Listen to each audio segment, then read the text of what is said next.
full council. All right. Third.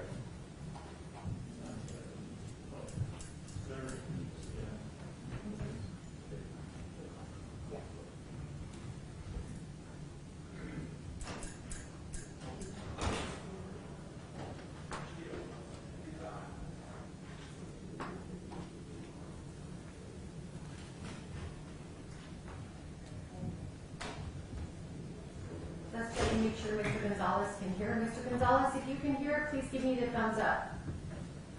All right, for the record, Mr. Gonzales did do a thumbs up, so I can see he's able to hear us. Make sure everybody's got their lapel on so that we can pick up a good record today. This is State of New Mexico versus Fabian Gonzales, CR 2016-2961. Rear Staley and James Grayson for the state. Steve Evans and Hugh Dangler for the defendant who appears by video. All right, thank you. So before we start discussing anything case related, obviously we had a big discussion yesterday about how Mr. Gonzales was going to appear. The court did actually create a room over there where it says private, where Mr. Gonzales, the door's closed now. All plexiglass has been, a frame was created by our purchasing department here that has plexiglass from floor to ceiling. It's an air purifier in there, a table, a chair. They worked until late into the evening to get that created for Mr. Gonzales so that he could be present because those boxes were way too heavy to move in. So I made that suggestion before actually fully looking into whether those boxes were movable. Either way, we have this area available to Mr. Gonzales.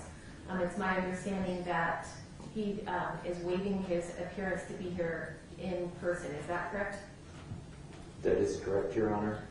Although if the trial continues and he feels better, then he could use the plexiglass. So I really appreciate it. He really appreciates all the efforts you've gone to. Well, it is available for the remainder of the trial, and we have worked it out with security, how he would get in and out of there. There's a bathroom there. So it is certainly a functional area so that we can continue with this trial. But given that Mr. Gonzales has waived his personal appearance, we arranged for the media cart so I can see him on Google Meet. It's his own platform we're using. We don't have him on Zoom where the rest of the observers are. He is able to communicate with his counsel via text messages, and I have told counsel if they need time to break and have a more in-depth conversation with Mr. Gonzales, then the court will happily accommodate that. If there's any issues, Mr. Gonzales, during the trial where you are unable to hear or see anything that is transpiring, you're to alert your attorneys right away, and we will take a break so that you are able to be present and hear everything that's happening. All right, but for the record, in case I wasn't making it entirely clear, Mr. Gonzales has waived his right to be here in person pursuant to 5612. Now, it's my understanding there are some preliminary issues we need to address. Yes, Your Honor. When we broke Tuesday, we were discussing sidebar the state's attempt to, there were some questions on cross-examination about the defendant washing his hands, as he stated in the interview, and the court requested that we get the clip of that so that we weren't trying to decipher a transcript, so I did pull the clip of that.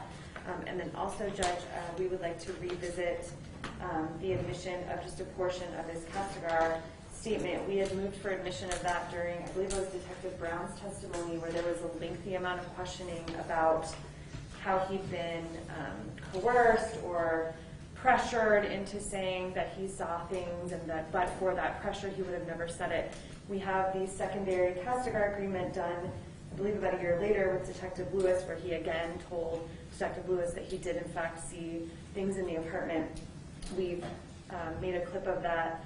I can't remember exactly how long it is, just of that admission where he admits that he did in fact see things in the apartment. I think during the cross of Detective Lewis, they opened the door again. I think Your Honor had said at our last sidebar that he was maybe opened it a little. I think he fully walked through it with Detective Lewis on Tuesday.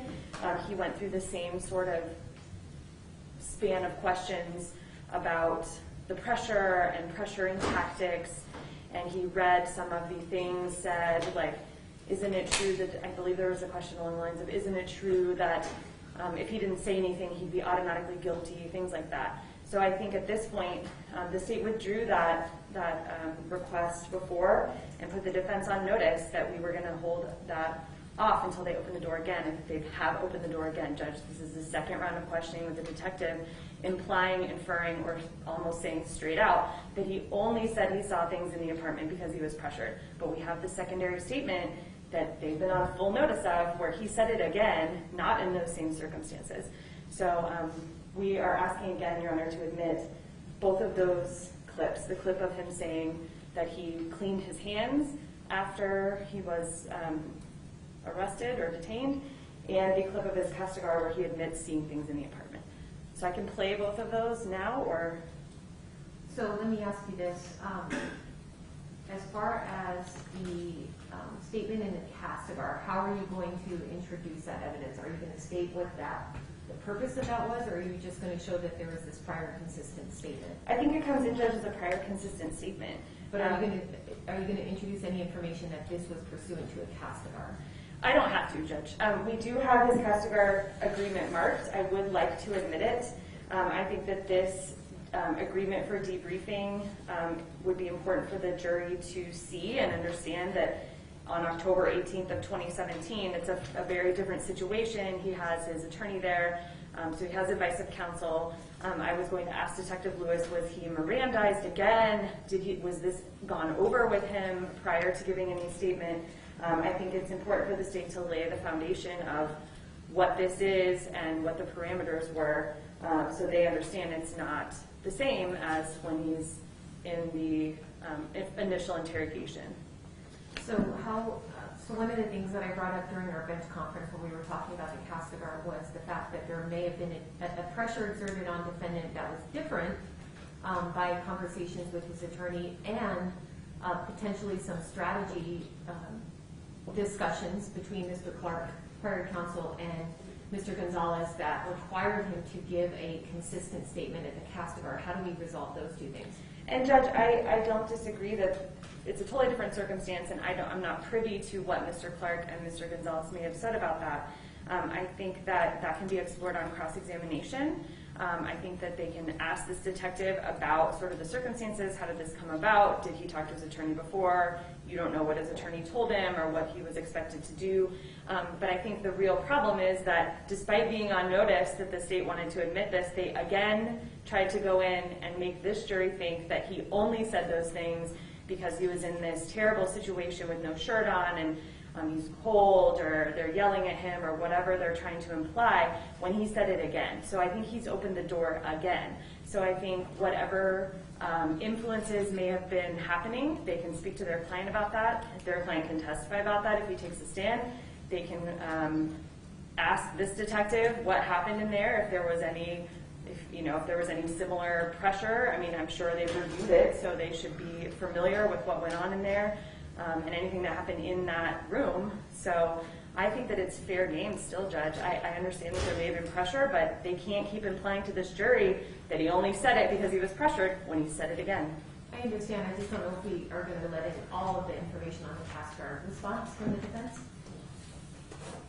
Yes, Jenna, I think we're really opening a can of worms here. As I remember, I wasn't allowed to ask the question about he's automatically guilty because it was hearsay.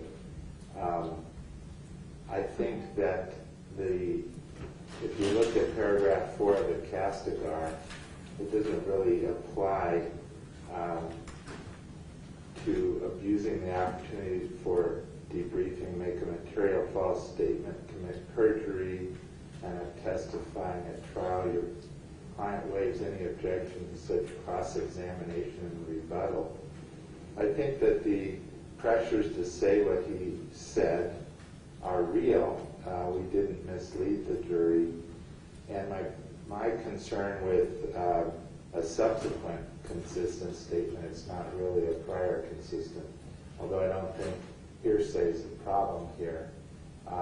But the jury, do we have a trial within a trial where we explain Castigar and what pressures he was under to try to work out a plea agreement with the state and needing to stick by the things he had said before.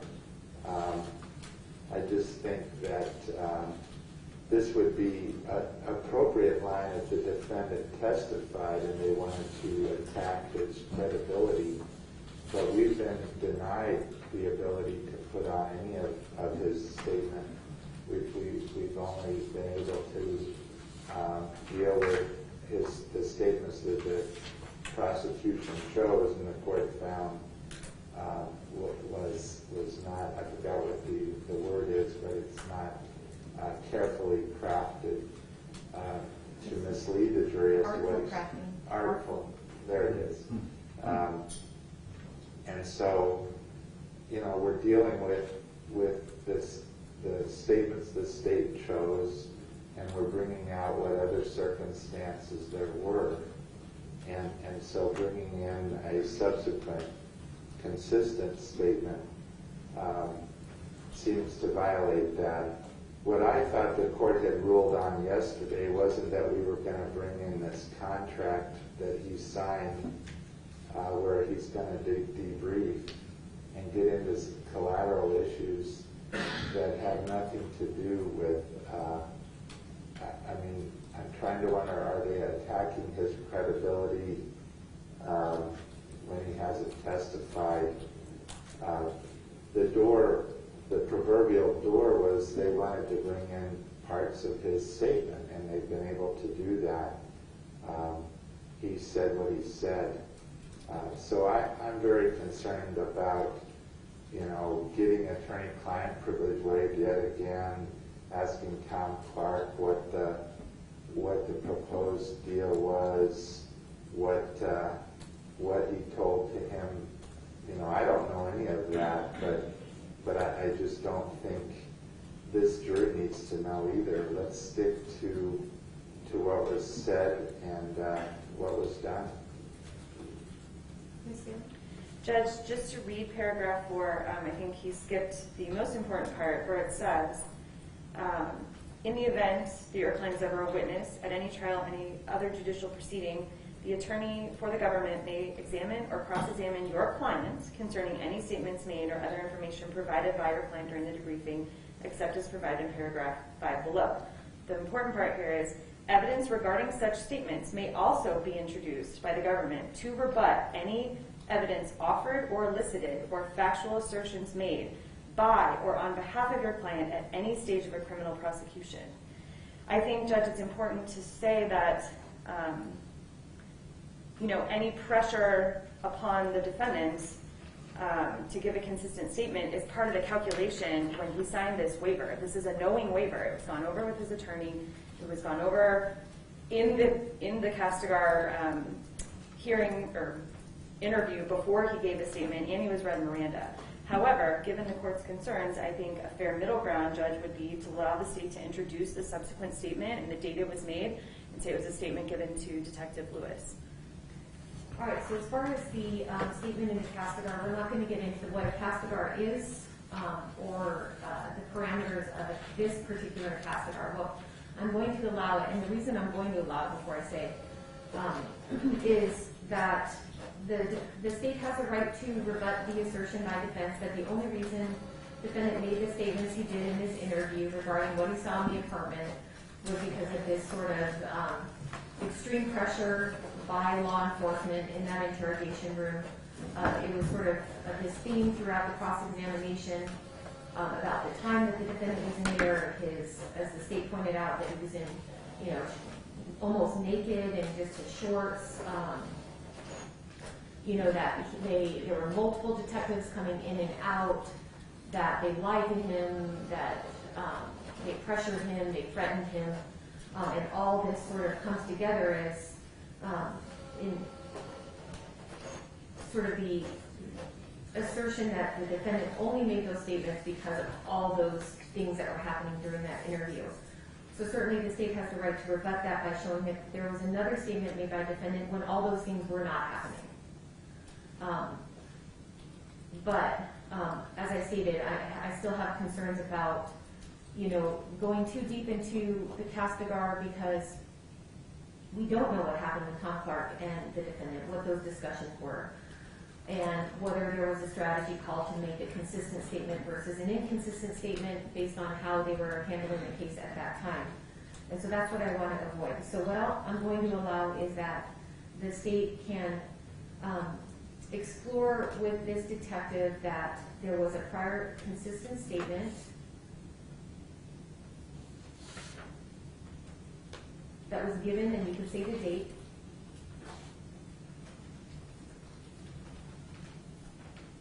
You can say who was present.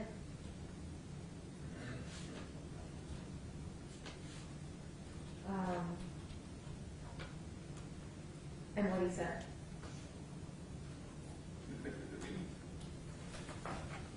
And Your Honor, we did prepare a 19-second clip that we would like to introduce. Should I play it up? Yeah, let's go ahead and do that. And then after that, you can play the washing hands first.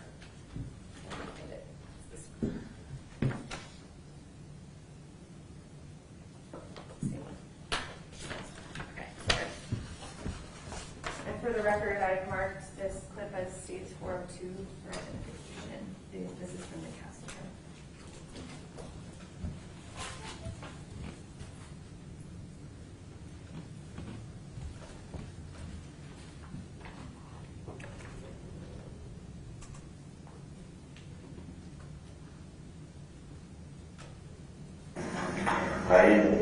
I killed Jessica real hard. I just remember I seen Jessica doing it all the time. Be out there and stop it. And she was threatening me, telling me, stop yelling. What did you see Jessica do?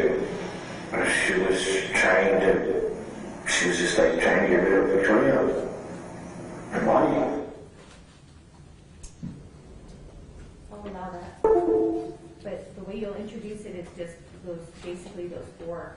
I guess it would be 3 questions, and then you can play what he actually said. The date, who was there. There was a consistent statement, given on what date, and who was present. Okay? And then, Judge, what's been marked as States 403 is the hand washing clip that we discussed Tuesday. Okay?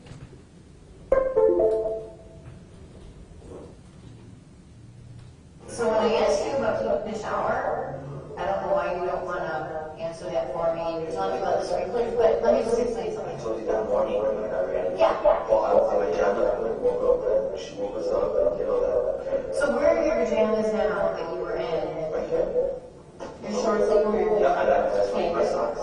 And Michelle sent me those little tie-dye or those little fancy little shorts.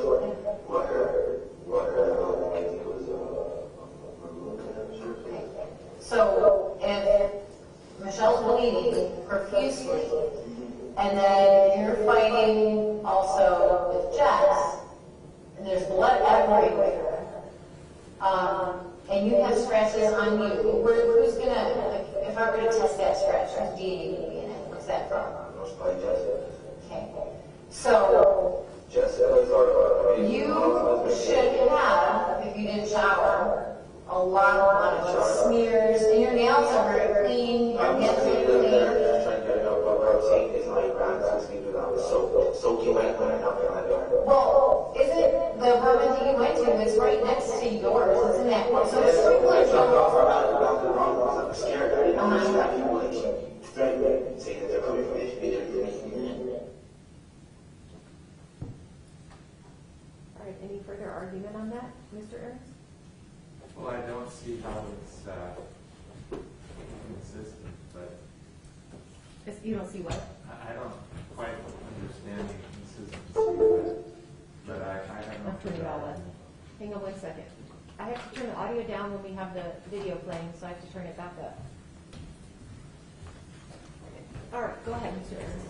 I don't have further argument except I don't quite see the inconsistency, but I think they're entitled to bring his statements. I'd ask the court to reconsider the ruling that none of the proposed snippets offered by the defendant or the remainder of his statement come in. So We're not getting you at all. Is your lapel on? I don't think it was. There we go. Start all over I again. apologize. Let me restate. So I don't really see much of an inconsistency or consistency there on the question of washing his hands. He said he went through the sprinklers. But I'd also ask the court if they're allowed to introduce additional statements as admissions of a party opponent, that the court reconsider its ruling on the rule of completeness and whether either our snippets or the statement in its entirety be introduced. Judge, this is directly to rebut the line of questioning with Detective Lewis that Mr. Ahrens did about fingernails and how many times he said fingers, and the implication, almost outright assertion, was that he did not wash his hands. So we objected and we approached and we said he did say he washed his hands, and we showed Your Honor the transcript, and I think the only issue was whether or not the context we could decipher from the transcript, which I do have right here. I think it's clear from that video that Detective Gonterman is talking to him about, shouldn't you have a lot of blood on you? You know, if there's this big fight and blood's everywhere, you look very clean, you have a scratch whose DNA would be in that scratch, and your hands look very clean. And he says, and I know it's hard to hear with the echo in here, but when you watch it without echo, he very clearly says, well, I washed them, I was cleaning them in there, just trying to get them out. And then he starts talking about the sprinklers. So I don't think it's taken out of context at all. She's basically saying, your hands look very clean. He says, well, I cleaned them in there. So he does admit to washing his hands that day, and this is a rebuttal admission. This is not an additional clip which would open any doors for the defendant's previous statements that he proffered. We're not taking anything out of context here, Judge. So I do remember the line of questioning about whether or not the defendant washed his hands, and the discussion about the fingernails. And the reason I wanted to see the clip was because there were some inaudibles, and there were like those hyphens that they put in there when you see often in transcripts when people are talking at the same time. So watching this clip, it doesn't look like people were talking at the same time. I think there were multiple subjects that were being discussed, but it's more clear to me now after watching this clip. And what is it marked at? As 403? 403. 403. I do think that at that moment when Mr. Gonzales said that he washed them, I think is what it says, that is in response to Detective Gonterman's question about why his hands are clean or why he's clean. And so I'll permit that on redirect of this detective. And to address Mr. Ahrens, your argument that this, I should reconsider my ruling on the rule of completeness, I'm still not, and I'll take a look at that portion of the transcript if you wouldn't mind, Ms. Gailey, because the rule of completeness, again, is just to address when there's been artful crafting of basically a statement that takes the statement out of context and misleads the jury. You can come on up. Misleads the jury into thinking that something was said that wasn't.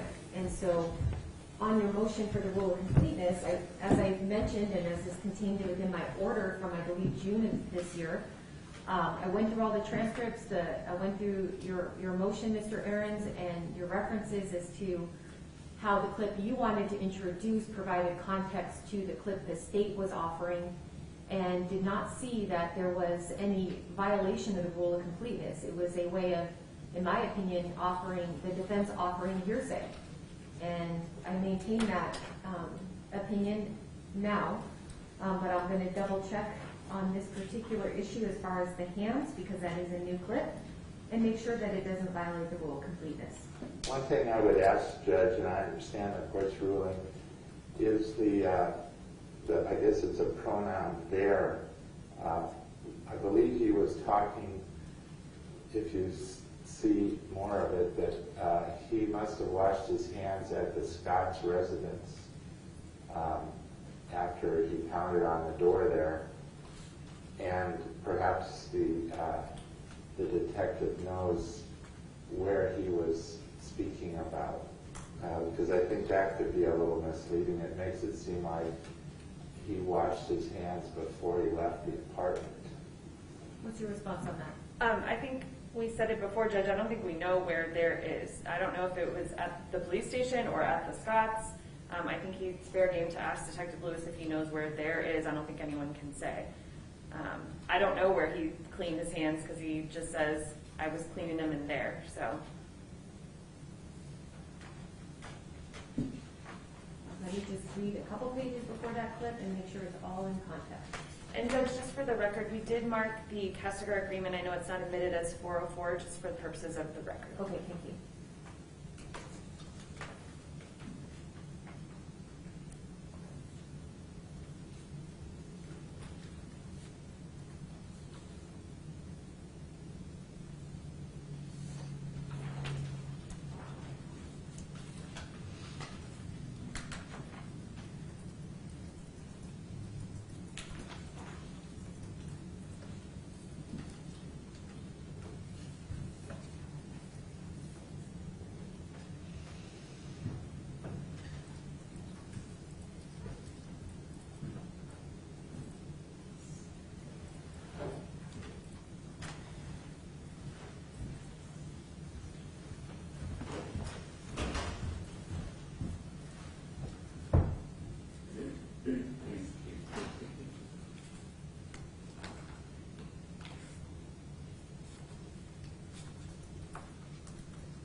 All right, for the record, I reviewed for context.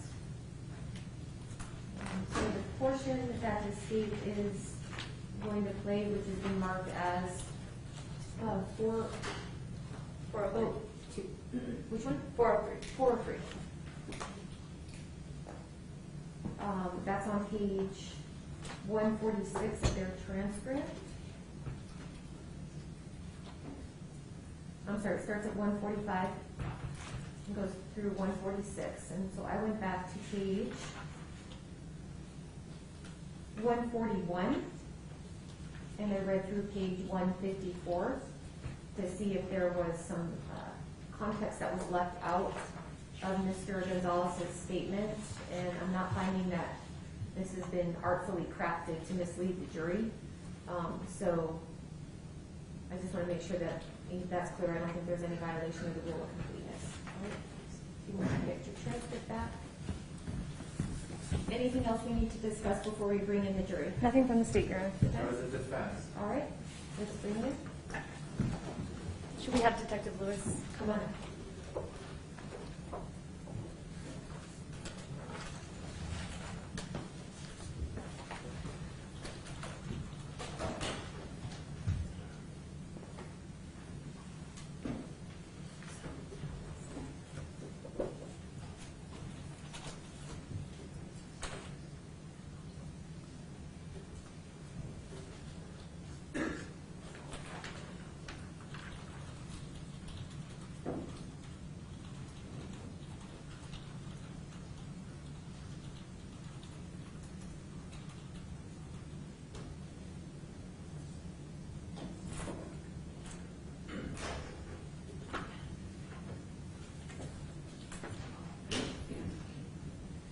Judge, Yes? I'm just going to let Detective Lewis know the parameters of not to say.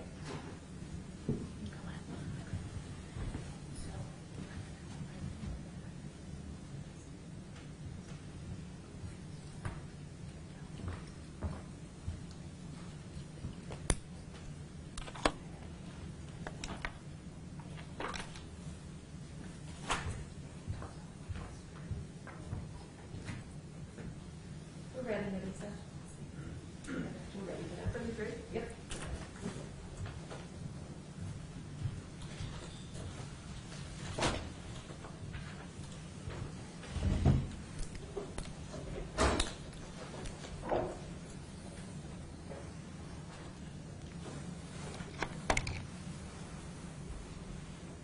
The parties want me to explain Mr. Gonzales being on Google Meet? Yes, Your Honor.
Thank you. You may be seated. All right, before we get started this morning with the immediate redirect of Detective Lewis, obviously we have Mr. Gonzales present on Google Meet. He is able to see and hear everything, so those are the accommodations we're making for the time being. That may change as this trial progresses. Obviously, some of the jurors have taken advantage of some of the chairs in the front. If the other two jurors would like to sit there, you feel free to do so. If you want to move over to the other side of the courtroom so you can see Mr. Gonzales, feel free to do that as well. All right, you may continue, and you are still under oath, sir. Thank you, Your Honor. Thank you. Detective Lewis, just a few wrap-up questions here. There was a question You were shown a still photo, I believe on Tuesday, of Victoria at the Giant gas station. Do you recall that line of questioning? Yes, I do. Are you familiar? I'm going to switch this over. Are you familiar with what's been admitted as states 138, which hopefully will pop up here in just a moment? Are you familiar with this scene photo? I've seen that scene photo, yes. May I approach one? You may. I'm going to show you a different still from the Giant, which has been marked for identification as states 406. Are you familiar with this video that this is clipped from? Yes, I am. And you've watched that video? Yes, I And have. is this still an accurate sort of still from that video? Yes, it is. Your Honor, the state would move for admission states 406. No objection. 406 will be admitted. May I publish? You may. Detective, there was a question about gold boots on Victoria. Does this states 406 show a little more clearly what Victoria was wearing footwear-wise? Yes, I didn't remember. I remember the question. I was a little confused. I didn't remember gold boots, but these multicolored tennis shoes is what I recall. So what we see here, Victoria wearing in 406, is that consistent with 138? That's correct. There were also some questions about text messages between the defendant and Alicia Aragon the night of the homicide. And when I say between, let me clarify. Let me show you what's been marked as, actually, let me approach and hand you states 275. We've already talked about the accepting of the friend request by the defendant at 1025. Did the defendant ever, did Ms. Aragon ever reply to the defendant during the line of messages he sent her where he says, get over here now? Did she reply to him that night?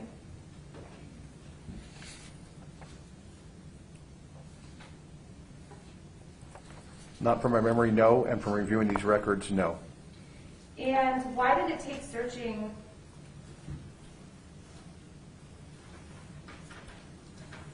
I'll withdraw that question. There were also some text messages pulled in this case that were recovered on Amanda Padilla's phone. Do you recall those? Yes, I do. And why did it take searching Amanda Padilla's phone when you already had the defendant's phone to get those messages? The reverse messages that would have been on the defendant's phone had been erased.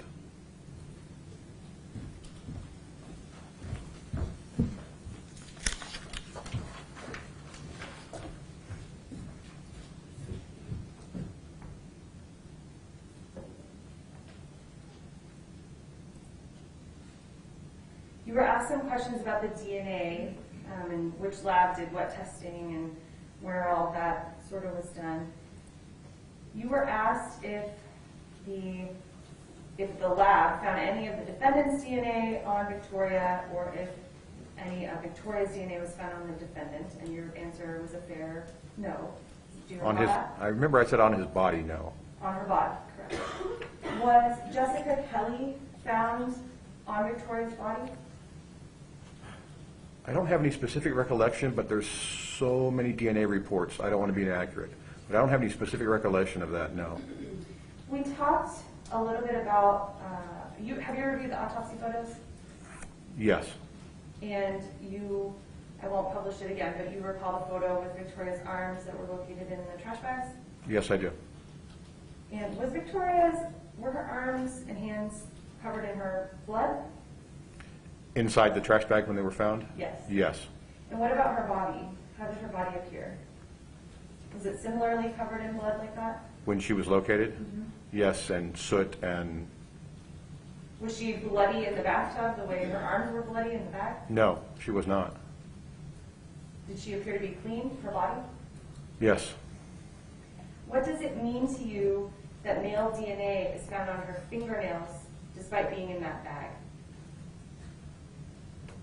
That, through my experience in training, that the first thing that happens when you have decomposition is the DNA starts to be destroyed, and to see as much DNA as we saw on her fingernails leads me to believe there was quite a bit there.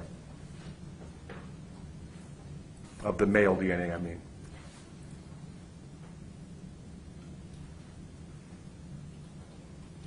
Your Honor, the state would move for admission what's been marked as states 403. No further objection. 403 will be admitted, you may publish.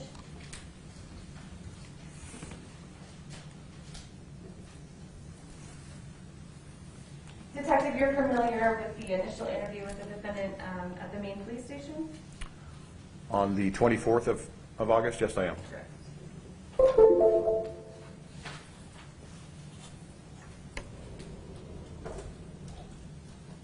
going to play what's been marked as 403, which may be. So when I asked you about taking a shower, I don't know why you don't want to answer that for me. Tell me about the but let me see things. Yeah.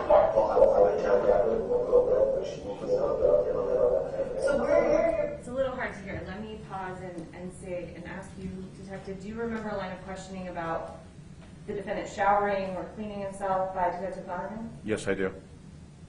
And did he admit to cleaning his hands in that portion of the interview? He did.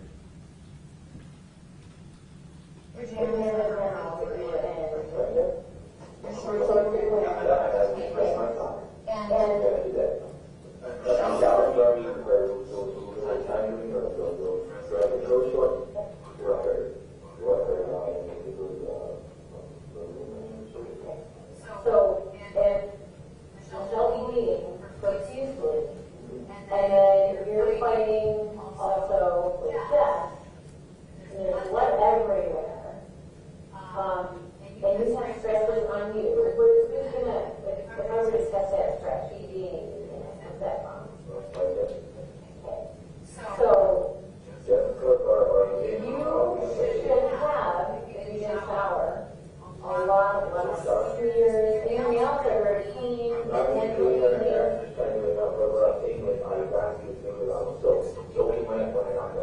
well, isn't the woman you went to is right next to yours? Isn't that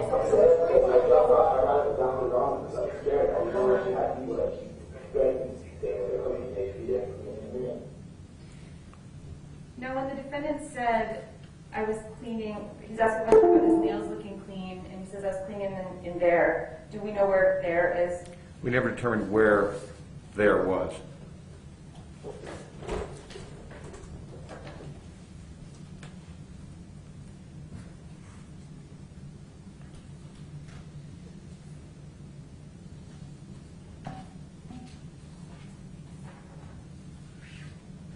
Mayor, You may. Detective Lewis, I'm going to show you what's been marked for identification in states 405. Do you recognize that photograph? I do. And what does this photograph depict? It's a scene photograph. At this time, I don't remember if it was taken on the 24th or the 26th during the second search, but it is shows the toilet and the window and part of the vanity in the master bathroom in apartment 808. Your Honor, the state would move for admission what's been marked for identification as 405. No objection. 405 will be admitted, you may publish.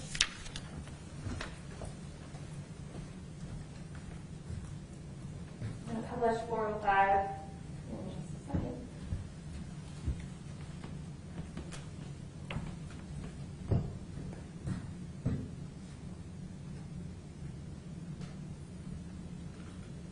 Detective, you described this is the master bathroom in 808. Yes, it is. I'm going to zoom in here to the window in the master bathroom. Is there something notable on the windowsill? Yes, there is. What is that? It's difficult to see in this, it's blurry, but when you look at the scene photographs and zoom in on just a regular computer, it's clearly a homemade drug pipe.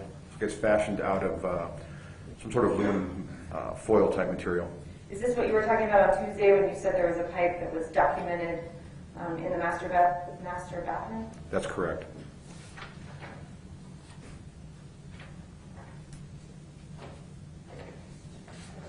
And we've already seen 332. Zoom out. This has already been admitted as 332. Is this the other suspected drug pipe that you were talking about, and this one's in the hall bathroom? That's correct.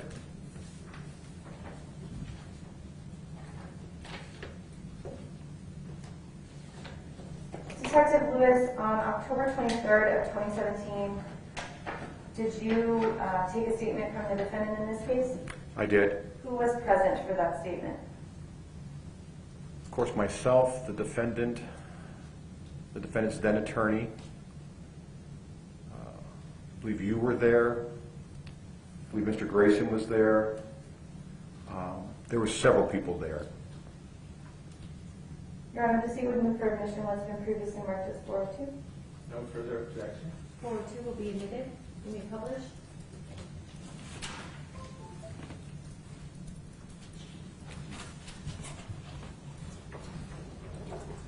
I'm going to play a portion of that interview, Detective.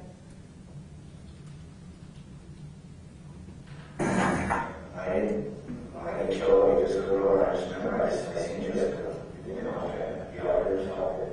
She was hitting me, telling me, stop right. She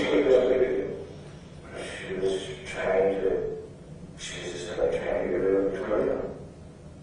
Why?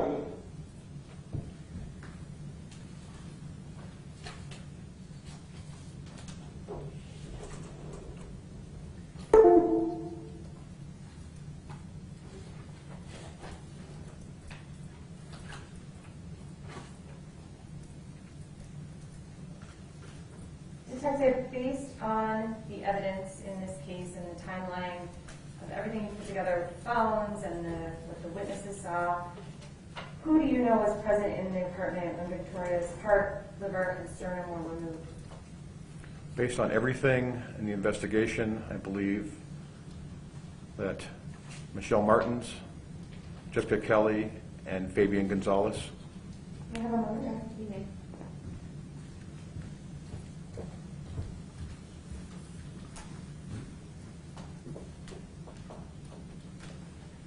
No further questions, Your Honor. All right, maybe it may be excused. You may, thank you. May we recross as the point indicated? You may.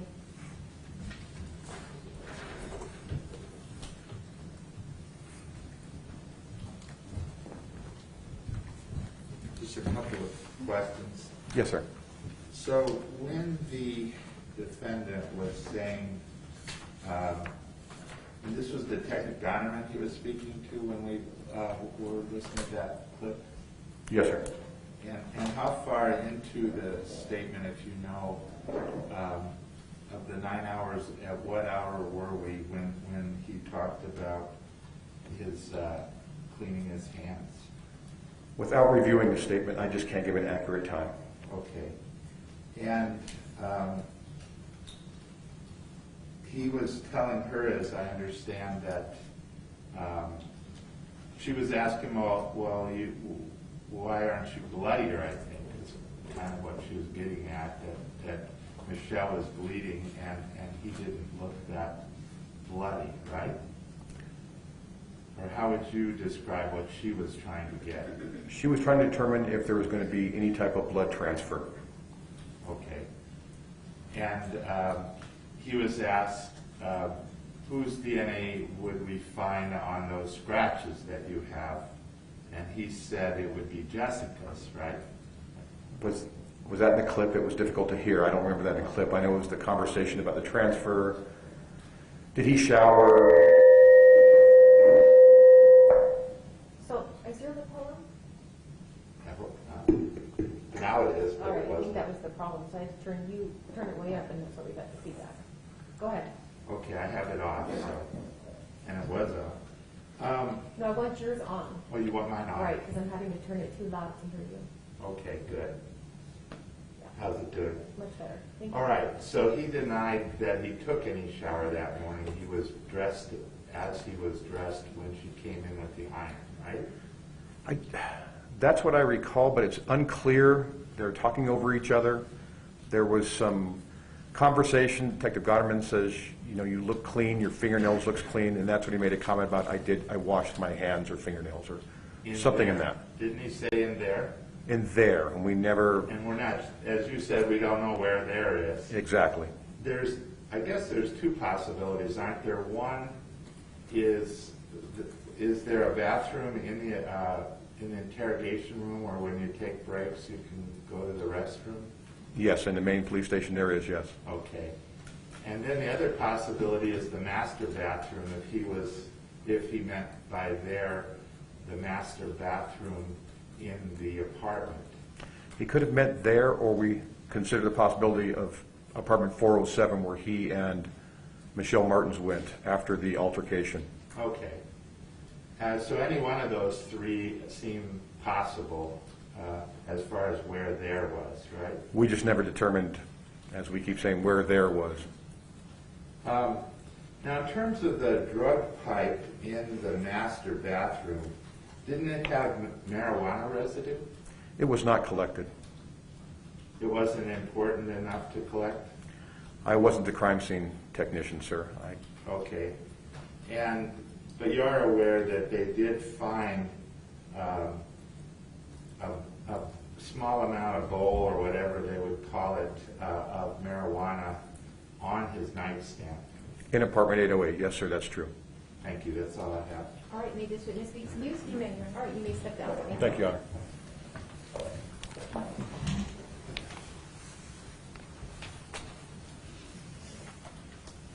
Next witness. Your Honor, at this time, the state rests. All right, because the state rests, we have to have some discussions outside your presence, so I'm going to have you go ahead and retire the jury room for a few minutes. All right?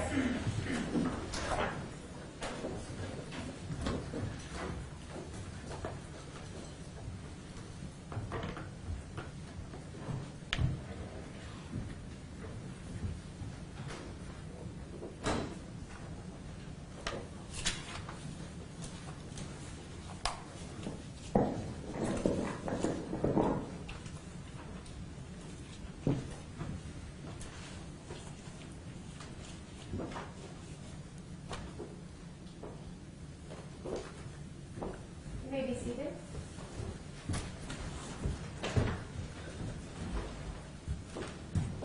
Mr. Ernst? Mr. Denver?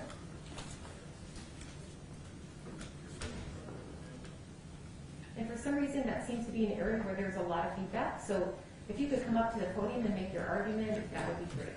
Thank you. Would you like this off? I'm going to leave it on. That helps with the It does. STR, yeah.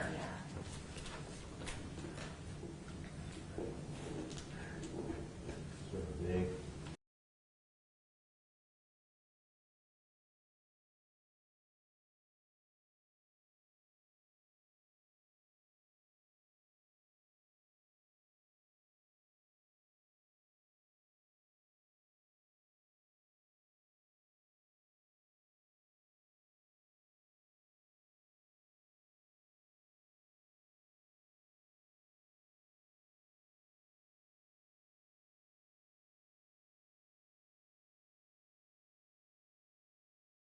It's appropriate to a directed verdict against the cause. And I mentioned Leal the other day, Justice Minsner, I think. It's a case that's cited for when you combine the two, and she discusses the distinction between them. That is also reflected in other cases. The distinction between caused and permitted came about on purpose by the legislature for the specific situation where the state can't determine in the death of a baby when there's two people involved. The state can't always determine who was the shaker and who was not. But in that child abuse situation where both parties are more or less aware that there's child abuse going on, if, for example, and it usually is, the female is allowing a male continued access to an infant, when an infant unfortunately is taken to the hospital for the last time and dies, the person who caused it might be the male, but the person who caused it might be the female. That's when it's appropriate to charge caused or permitted. Basically, the nature of the statute is that the caused language is meant to be actual killing, not attenuated causation which is what the state is arguing, has been arguing in previous arguments about this judge. It's the direct causation. The reason why I think a directed verdict is appropriate at this point is the state themselves have admitted that Fabian and Michelle were not present when the child was killed, whether by the unknown man or by Jessica or by other unknown men. That issue aside, these two are basically eliminated from having directly caused the child's death. And therefore, I believe that the causation argument that the state wants to make will be incredibly confusing to the jury, because there's lots of ways you can interpret the word cause, and you can interpret it in an indirect fashion. And I don't think that was ever the intention of the legislature, and I don't think that's the intention of the legislature as reflected in the court opinions. And I thought Minsner's opinion was very on point, and it's hard to, I could take outlines out of context, but I'm sure you can read that case better than without me than with me. But it is cited in the case notes.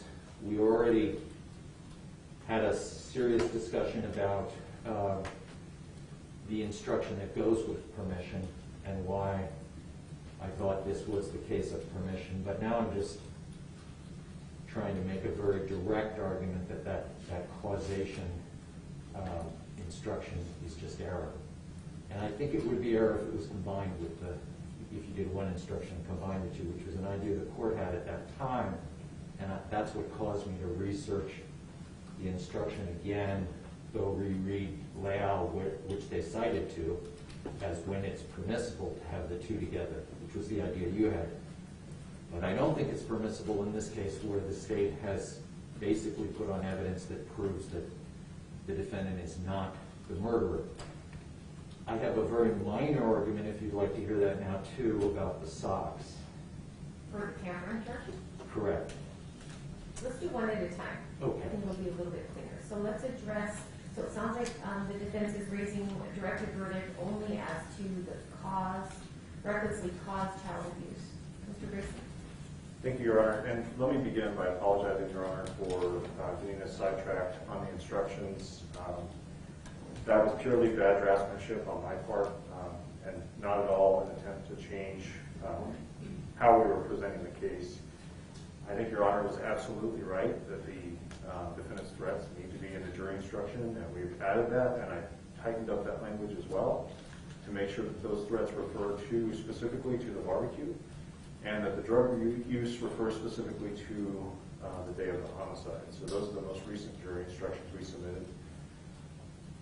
In terms of cause or permitted, Your Honor, well, and let me go back. Let me explain how I got sidetracked. And again, I apologize for having drafted that initially in an ambiguous way. But we were looking at the three principal elements of child abuse. The first element is, of course, the abuse itself. The second is the defendant's state of mind, which is reckless disregard. And the third is causation. With respect to reckless disregard and causation, Your Honor, we plan to argue to the jury and have presented the case such that causation could be, in this case, the cause of death, I should say, could be a man coming into the apartment and strangling Victoria, or it could be Jessica Kelly strangling Victoria herself. We plan to present both alternatives to the jury. As Detective Lewis's testimony indicated, however, we certainly lean more strongly toward Jessica Kelly's version of events, which is corroborated by the DNA in this case. We will need to prove foreseeability and reckless disregard in addition to the abuse itself. But Mr. Dangler's argument focuses on the abuse. And in this case, the abuse is very different from the abuse in Leal. So in Leal, it was an injured child. The mother was only charged with permitted, So that was the only count before the Court of Appeals in that case. And it was a count that charged child abuse by torture or cruel punishment. That's a very different situation than charging for abuse by endangerment. And in this case, it's the endangerment part that we will be using, proposing to use in the jury instruction to define the defendant's abuse. And that was what led down the path of that ambiguous language. Is we're trying to focus on the defendant's conduct here, not on the conduct of the man or on Jessica Kelly. And the defendant's conduct remains constant regardless of which individual actually killed Victoria. And that conduct, Your Honor, is engaging in drug use with Jessica Kelly on the morning of the homicide, inflaming Jessica Kelly's paranoia during the day. We heard Jessica testify about the two of them being in the master bedroom while she was going through her book and having these paranoid thoughts, and the defendant helping her fill out the questions in the book. She also talked about the defendant suggesting that he was going to meet with Sinner, even though Sinner was in prison, and she was having paranoid thoughts about Sinner. In addition to that, Your Honor, are the threats that were made at the barbecue, the threats that continued throughout the night. This was not a single threat. The exhibits show that the threats were made from 5 p.m., started very shortly after the barbecue, and extended through the night until almost midnight. At the time that the threats ended, the defendant was searching for a gun. He searched for a gun the next day. He tried to contact his brother's friends the following day, late in the afternoon. That was at I believe 4:47 p.m. So the defendant's anger about the fight at the barbecue continued on, and his actions reflected that anger. In terms of creating a dangerous environment, Nichols is the case that really instructs on how to deal with caused and permitted. Nichols was a case, and I have a copy for counsel and for Your Honor, but Nichols is a case that involved, excuse me, Your Honor. I have Nichols. You have that? Nichols is a case that involved medical neglect. And specific portion of the case, Your Honor, the Supreme Court talked about the distinction between causing and permitting. And causing, the court said, this is in paragraph 32, is premised upon active abuse.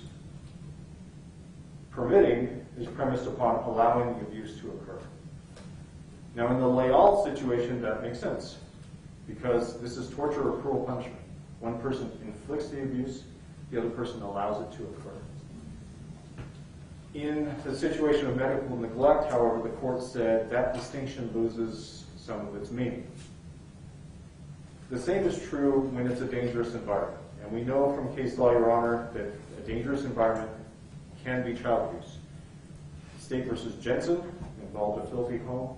State versus Schaff involved both a filthy home as well as allowing children to have access to a loaded firearm that appeared to be very similar to toy guns that were also in the home.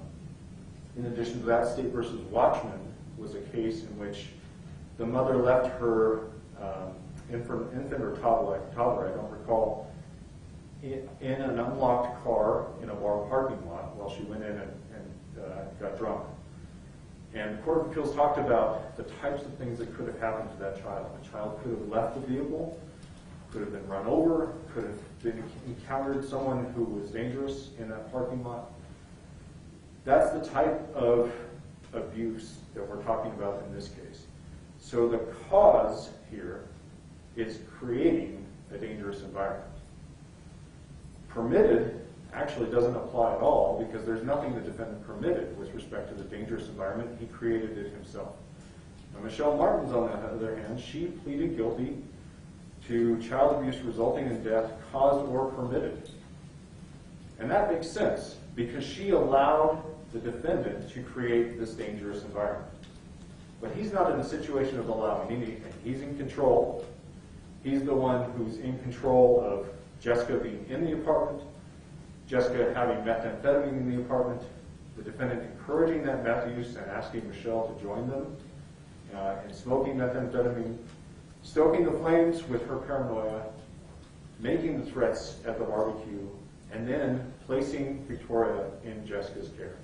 And the defendant admitted in his police interview that he and Michelle Martens left Victoria in Jessica's care. So that's the abuse, Your Honor. That's the cause. And the latest version of the jury instructions that we've submitted deletes permitted altogether, because there's no evidence in this case of permitted. All we have is cause. And that's why we amended the indictment the way we did back in September of 2018. The only thing that was charged at that time was cause. And Mr. Dangler raised the other day, he raised double jeopardy arguments with respect to permitted. There's certainly no double jeopardy issue because jeopardy attaches at the time the jury is sworn. So we've only had a single jeopardy in this case. We could add permitted if the evidence supported it. The grand jury found probable cause for both caused and permitted. The grand jury found probable cause for intentional child abuse. So certainly we could proceed on a permitted theory. There's no legal impediment to that, but there's no evidence to support it either. So the real issue in this case, in terms of the disputed issues, really isn't the abuse. It's really not caused or permitted. It's really foreseeability and reckless disregard. Now, the defendant's state of mind, he knew the situation was dangerous in that apartment. He searched for guns for protection. The jury would be able to infer that, and at the directed verdict stage, the court standard, of course, is that the evidence is viewed in a light most favorable to the state, with all reasonable inferences drawn in favor thereof. And the jury could draw the inference that he was trying to protect himself by searching for a gun. In addition to that, he was certainly aware of Jessica's meth use. He was aware that Jessica failed to get Victoria from the bus stop. He was aware of the paranoid things she was saying. We heard the call to Crystal Kelly, and while he was out of the apartment at the time of that call, he was there 10 minutes earlier. He knew that there was this situation with the money, and Jessica giving money to Victoria that was very strange, and he was certainly around her when she was making paranoid statements. Despite all of that, he left Victoria in her care. So that establishes his reckless disregard. And also, state of mind is something that is traditionally for the jury to determine because there's rarely direct evidence of that.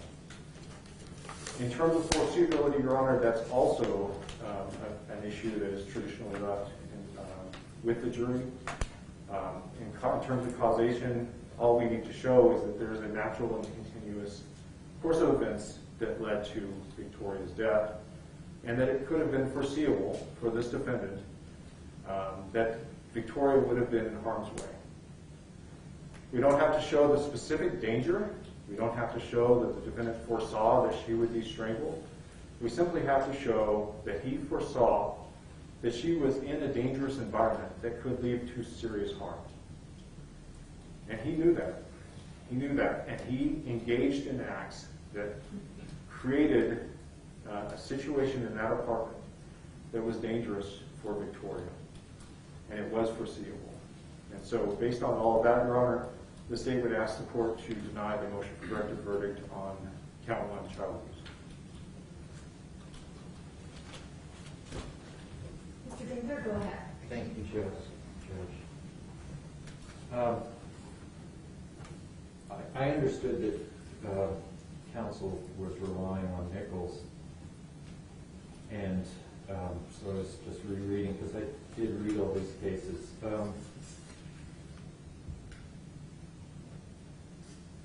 He's right that in the circumstances of Nichols' case, the distinction between permitting and causing wasn't important, didn't make sense, because in medical neglect, you're both doing it. There's no causation, there's no shaking the baby. You're both participating.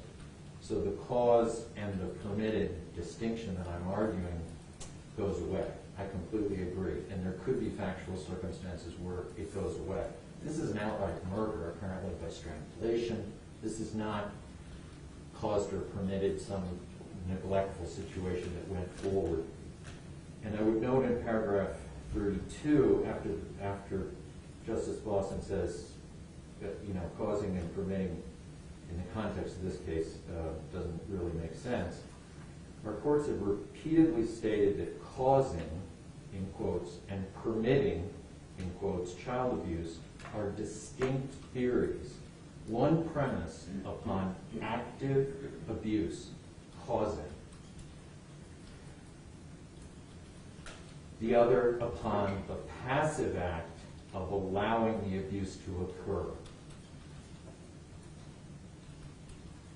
I mean, I've heard a lot of the closing argument, and I understand they have a burden of proving to you that they have evidence that you can rely on, but I can't quite follow it in terms of the argument I'm making, which is that he is not the active agent of causation.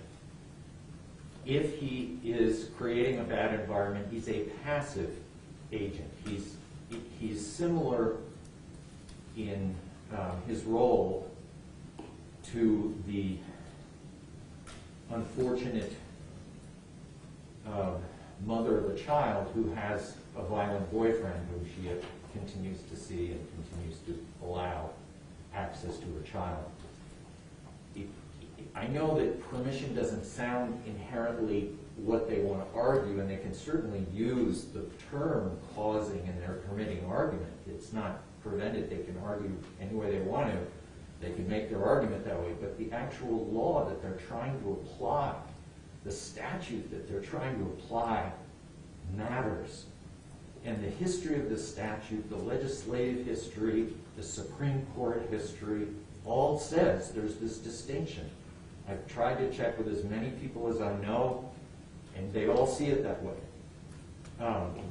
This is the only time I've run into someone who doesn't see it this way. So I think we would be creating error, instruction error, and that's the one thing that routinely gets flipped. So I would just ask the court to be very careful as you consider this issue. It's not merely that I'm arguing they didn't have enough evidence. I think they have enough evidence to go forward with permission, whether it's the unknown man or whether it's Jessica. And they can use the word causation all they want. It's just the nature of the statute that I'm arguing. And I think when we leave the known road of a statute, we're in really dangerous territory. And I haven't heard anything in the argument, and I certainly could have missed something, and there certainly could be something I'm not getting. But I haven't heard anything that would allow the court to leave the road of the child abuse resulting in death statute, especially since it's a very specially crafted statute allowing a first-degree felony for both parties. And that's really been the focus of a lot of the opinions. And I think Nichols doesn't back down from that one iota. That's all I have on that. All right, so Mr. Grayson, so looking at instruction 14622, because if I understand your argument correctly, you're arguing that this should be, and I realize why you want cause, and I understand why defense wants permitted, because there's an extra element if it's permitted that the state would have to prove. And in 14622, given that your argument is that the defendant created a dangerous environment for Victoria, in other words, he endangered her, in 14622, it says at element 2, by engaging in the conduct described in paragraph 1, the defendant caused or permitted Victoria Martens to be placed in a situation that endangered the life or health of Victoria Martens. And then it takes you to use note 4.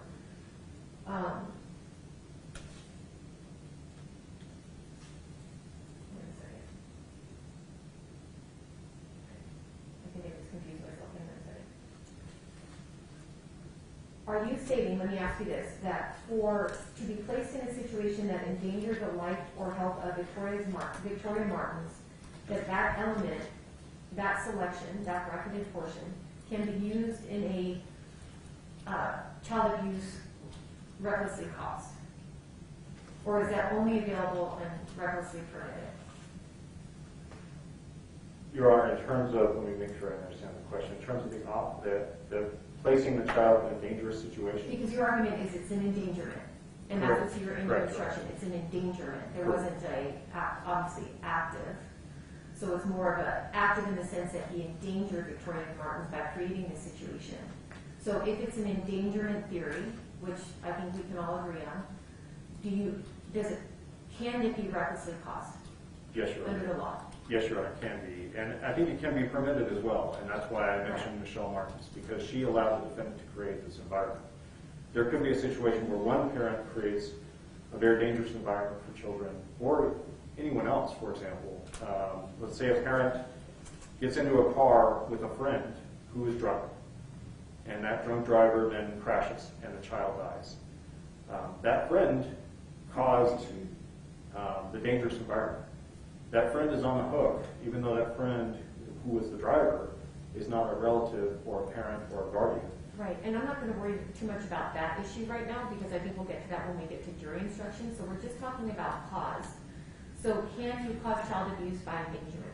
Yes, Your Honor, absolutely. So what do you say to that, Mr. Dangler? So that's the bracketed portion on instruction 14622 under element 2. It says you can engage in conduct described in paragraph 1 that causes or permits a child to be placed in a situation that endangers the life or health of the child.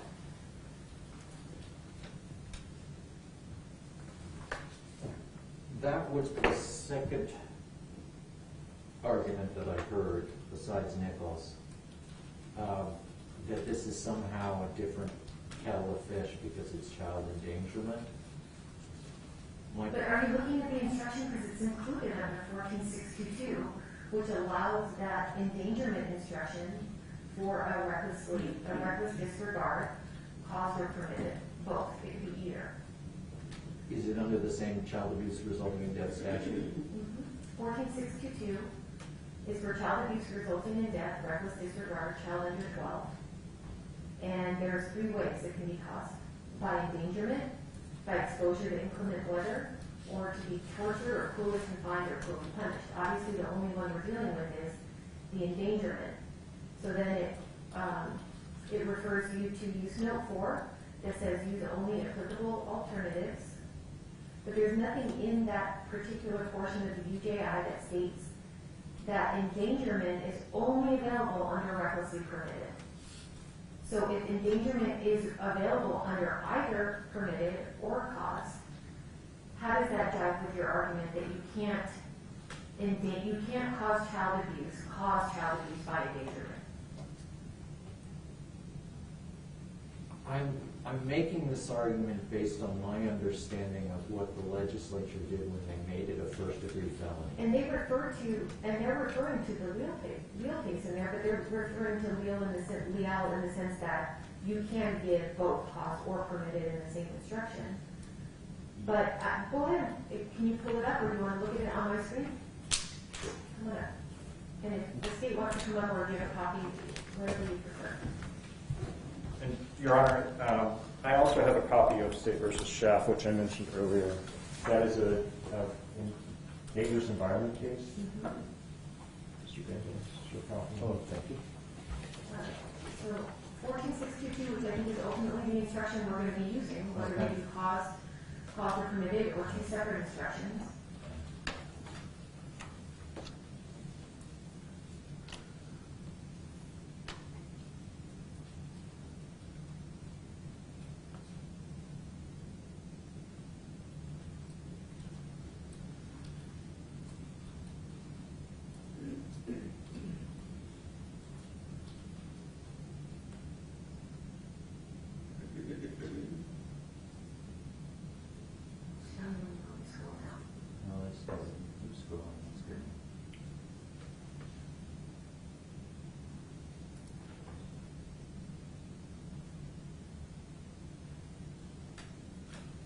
Okay, so if there's these 3 options, where Yes. caused or permitted, and the state is arguing endangerment,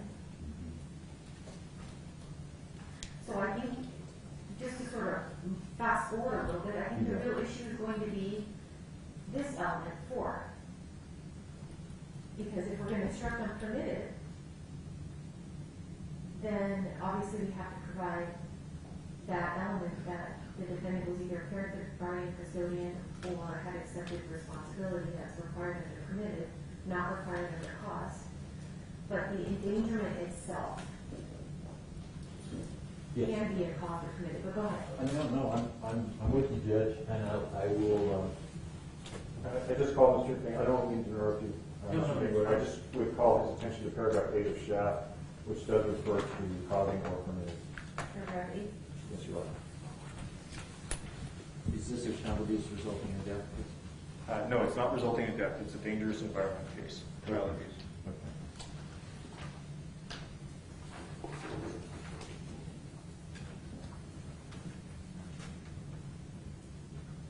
Right, and that's why there's a causation instruction, right?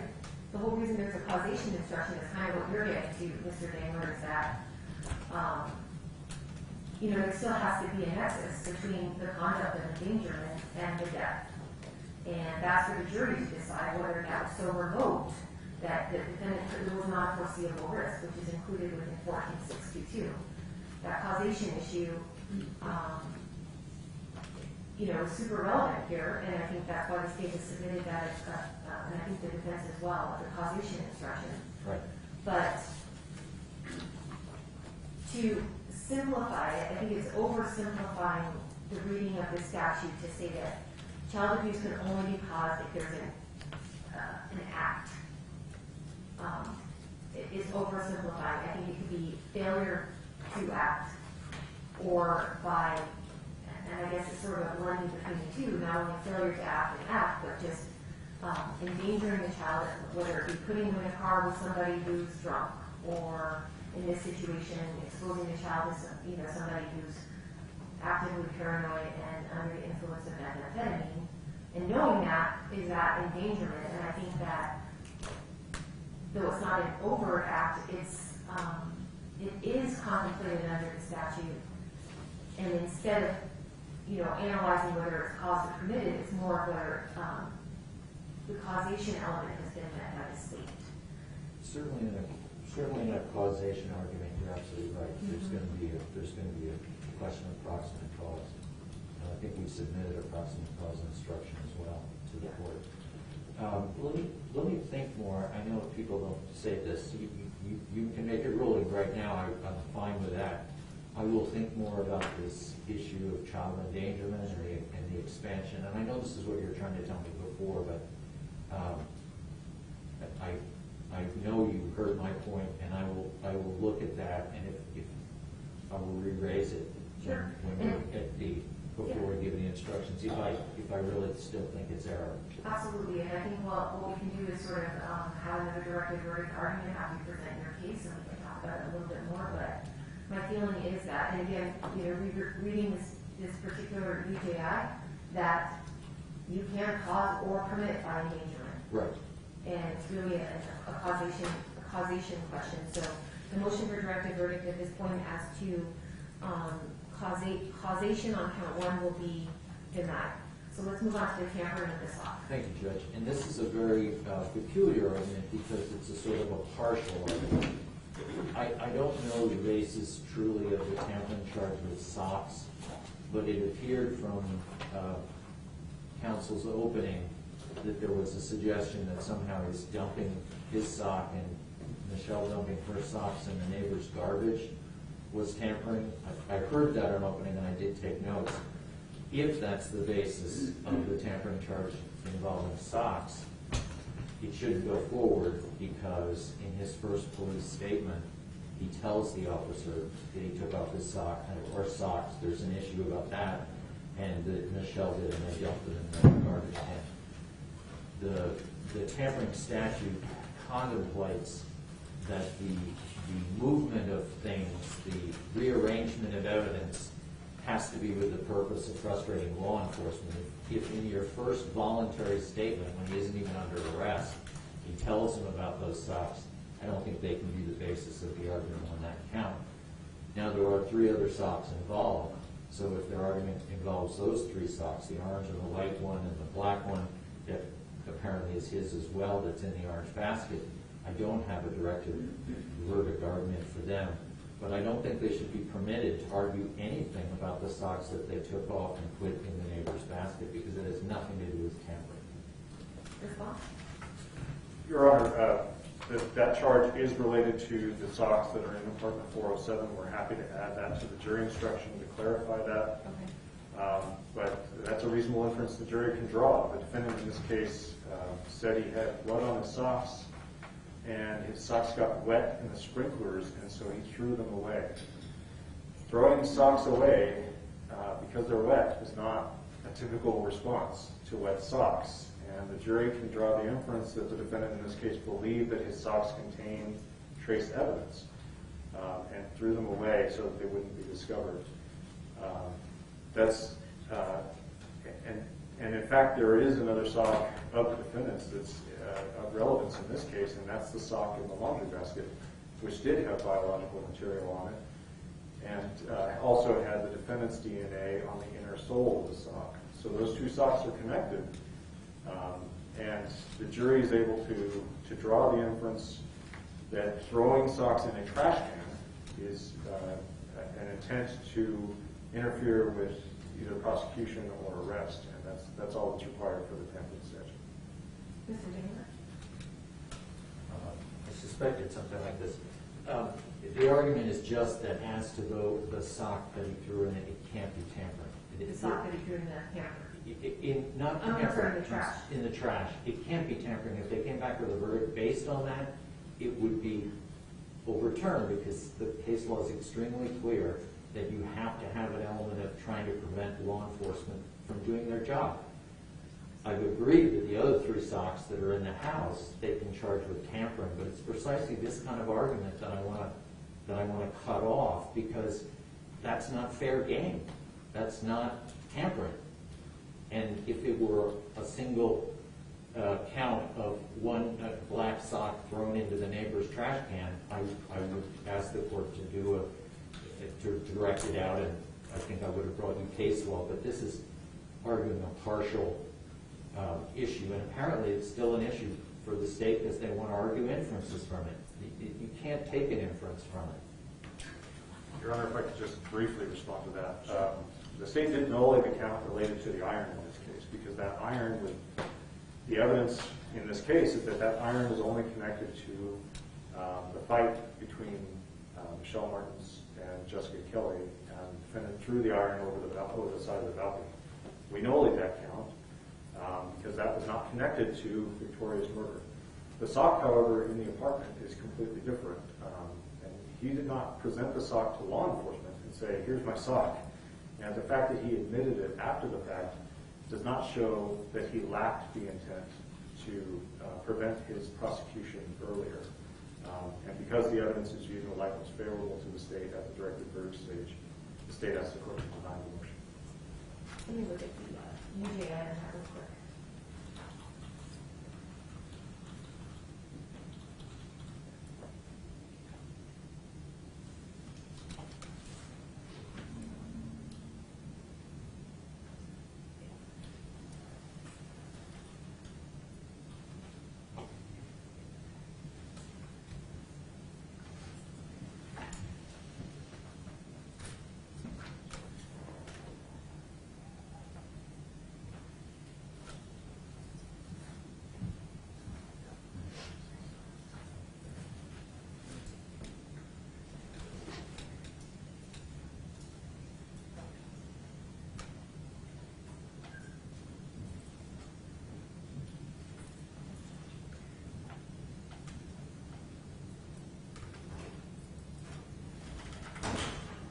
And Your Honor, because the indictment does say just socks, doesn't specify 407, we could argue any alternative to the jury, and they could draw a reasonable inference with respect to either the sock in the hamper or with respect to the socks in 407. Okay.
12 NMSC 027. And in that case, there was evidence that there was a gun, that the defendant had a gun at the scene. The gun was used to murder the victim. The murder weapon was removed from the scene and the weapon was never recovered. And then this is at paragraph 12. We explain that tampering with evidence is a specific intent crime requiring sufficient evidence from which the jury can infer that the defendant acted with an intent to prevent apprehension, prosecution, or conviction of any person, or to throw suspicion of the commission of a crime upon another.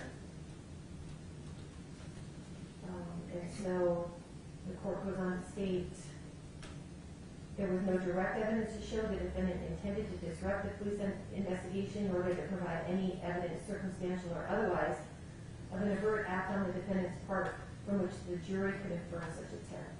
The reason I'm emphasizing jury is I think it's a question for the jury. Motion for directed verdict on that count will be denied. Anything else? Not for me, Judge. All right. Is the defense ready for their first witness?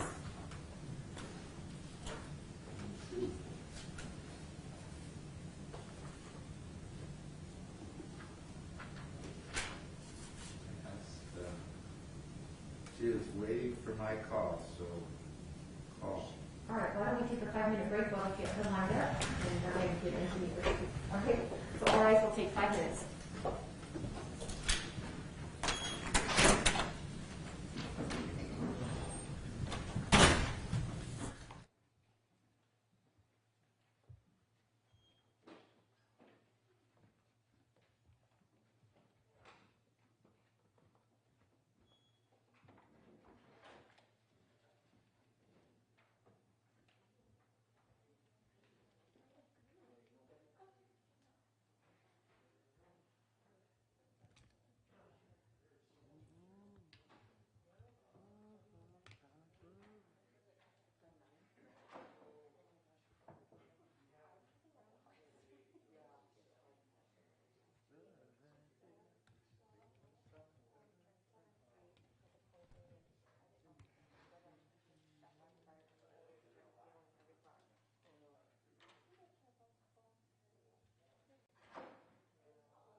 Your Honor, if we can just address one thing quickly.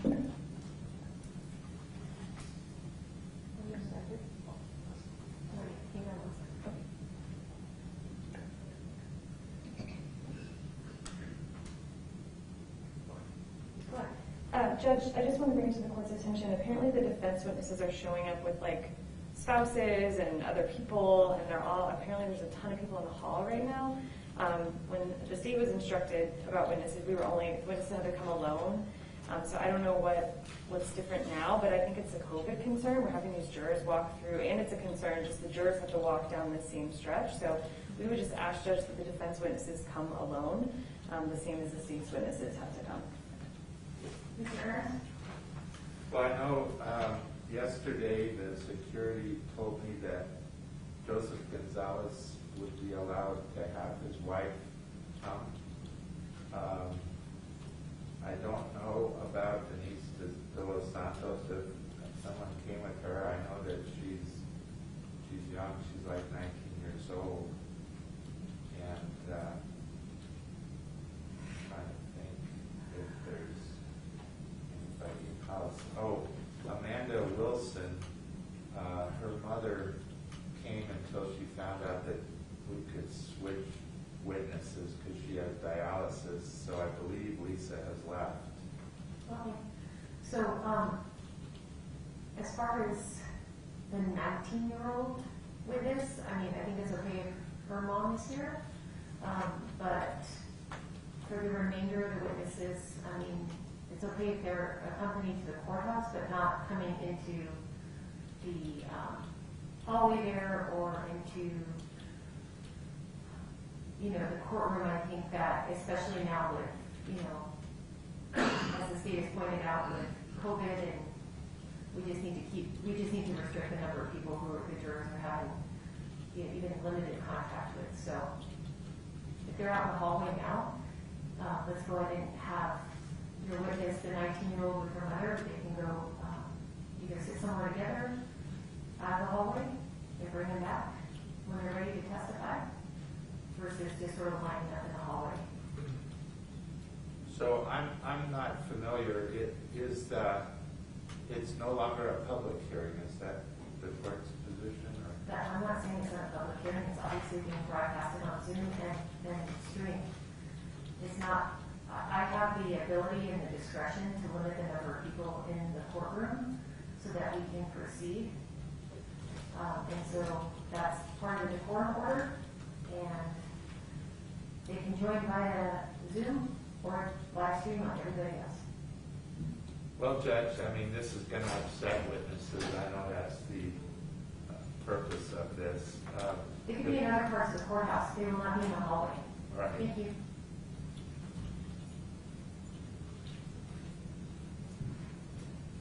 Is this video?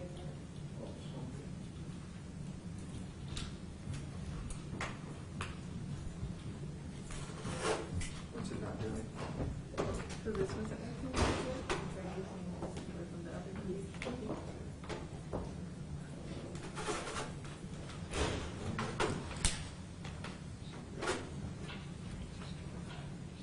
Did you change batteries?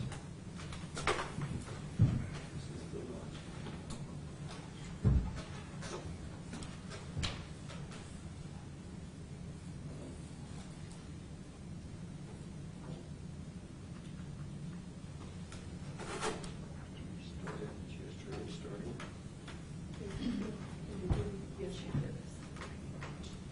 This one from the other car? Yep.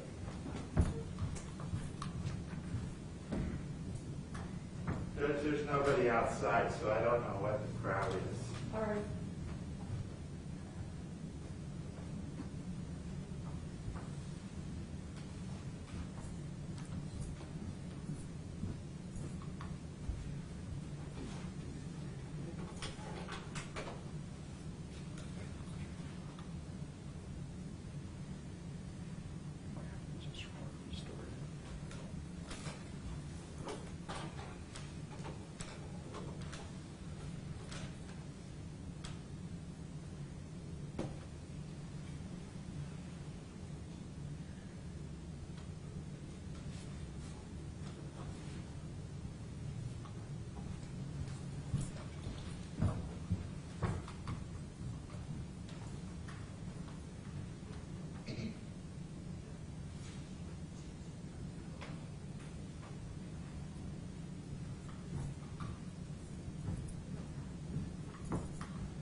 It's not networked. Those connected, so those are Those connected.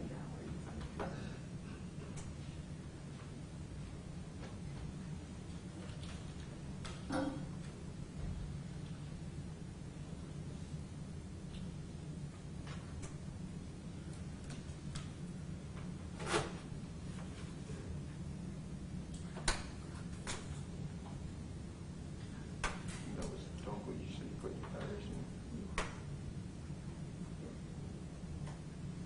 So was it working or just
have to give another media card. Is there another witness you can call? Or do you want to? Yes, we can call people out of order. All right, let's do that while we're getting that set up. As to the media's inquiry, whether we can turn the media card, we've got just too much going on in here. I can't have my nail boring about turning the media card towards the camera. My apologies. She's going to try to set it up to that computer. I'm sorry. She's going to try to set it up to that computer. All right, we'll give them one more second here, and then if we need to, we'll just probably send that work. Go ahead, go. It's working. Okay, great. So we're back. She's on Wi-Fi. Is that it? Yeah. Cool. Good Great, suggestion. thank you.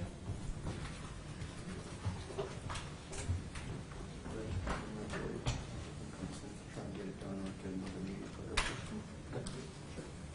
Once you've got it on there, maybe so we'll do a sound check and see if that was my card. The microphone doesn't ring like that, so that was mine.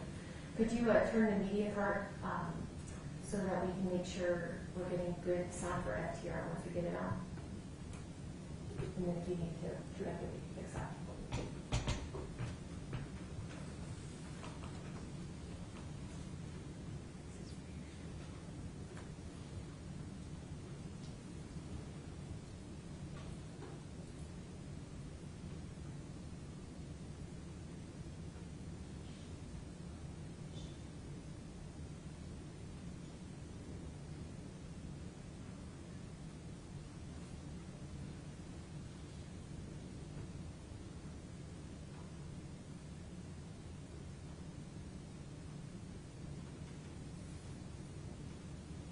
So Judge Welch is setting up, Ms. Padilla wanted to be without her face, and the court needs to explain, as I have tried through text, that the jury has to see her face. And it doesn't look like the media is going to be picking up her anyway. Right, so is she on? It's on. I pinned her.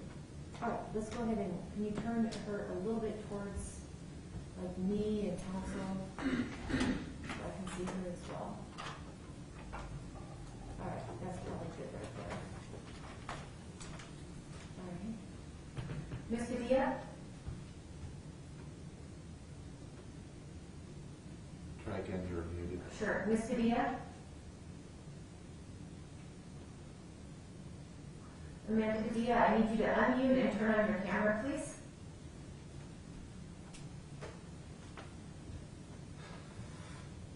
I'm sorry, I don't want my camera on due to this being a highly publicized case, and my children in school and stuff, I don't want my face on the news. Unfortunately, Ms. Padilla, your concerns have been expressed to me, and that is not an option. You need to turn your camera on, please.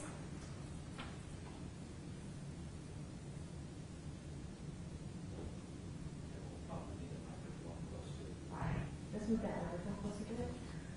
Ms. Padilla, I need you to turn your camera on, please.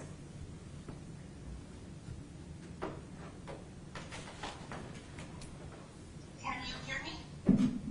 Yes, I understand your concerns, but I need you to turn your camera on, please. I'm sorry, what? I need you to turn your camera on, please.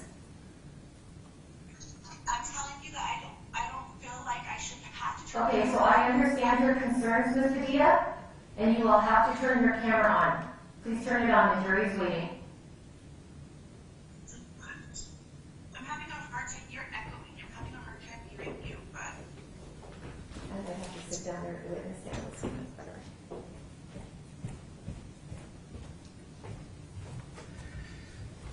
Gonna go with her. Ms. Padilla, thank you. Can you hear me better? I understand your concerns, Ms. Padilla, and I'm not, Ms. Padilla, I understand your concerns, and it is not an option. Your camera will be on. Are we ready? Okay, let's bring in the jury. Thank you, Judge. You're welcome.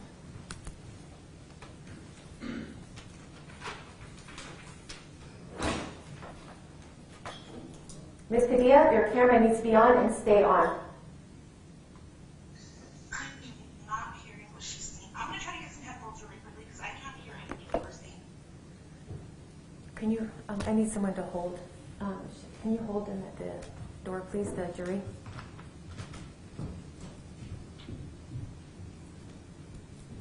Because if she's not hearing me, she's probably not going to hear you either. Right. Judge, can you join that Zoom off of yours? It causes feedback. Yeah. Ms. Padilla, are you able to hear me?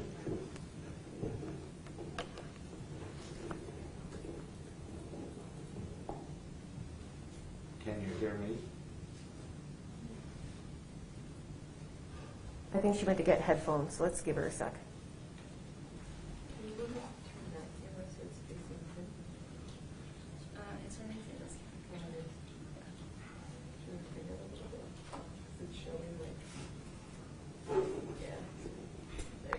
Okay, are you able to hear me? Yes. Loud and clear. Okay, I have headphones on now. All right, perfect. Please put your camera on and keep it on. Now, what I was trying to say is I don't want to have my face on Zoom because there's so many people that could be watching it, and I have small children. Ms. Padilla, I heard you state that. Ms. Padilla, I have heard you state that 3 times. It is not an option. You will turn your camera on and it will stay on. Turn it on. So it's not an option for my face to be all over the news? So the news camera will pick up what they pick up. I need the camera on, please. I cannot even hear her. I don't know what is going on. Why it's so echoey? It's not an option. Turn your camera on and keep it on. Wow. Thank you. So it's not an option to have my face on the news? Is what you're telling me? So we're bringing in the jury now. Let's go ahead and bring him in. Thank you for your patience, Your Honor.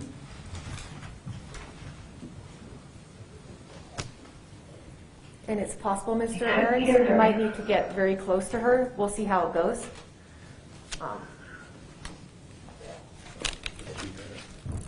Yeah. I'm just going to swear it in a little bit, yeah.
Thank you. You may be seated. Defense, first witness. Thank you, Your Honor. We call Amanda Padilla. Ms. Padilla, raise your right hand, please.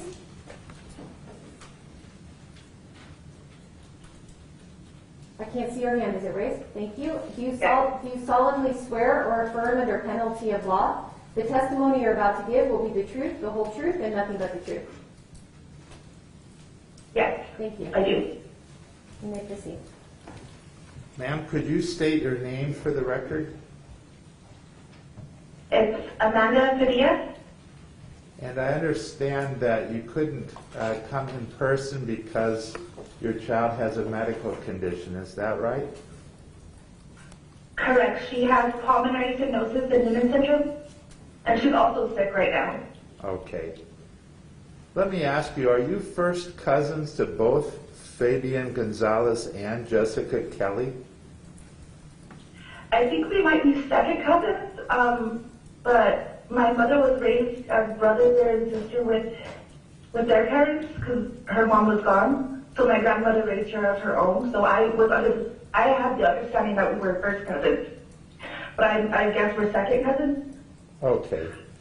Now, after your grandmother passed away, did you and Fabian stay close, or how would you describe your relationship? Just after my grandmother passed away, we stood very, I was only 17. So we stood fairly close, but not as close as we were prior to my grandmother being here. Because like a lot of that side of the family moved to the East Coast, including his mother. And that's where we used to hang out a lot at, is at his mother's house. All right, how about you and Jessica? Did you keep in touch after those years?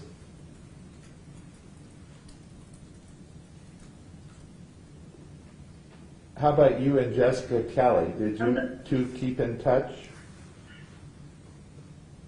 Yeah, off and on, but she was locked up a lot. So, and then both of them, like, God, when I had my kids, that's when I first had my kids, that's when we kind of broke off from each other, and like I just became a mom, and they went off on their own lives. You know what I mean? Before this happened to Because they were still. Go ahead. I'm sorry. Go ahead. All right.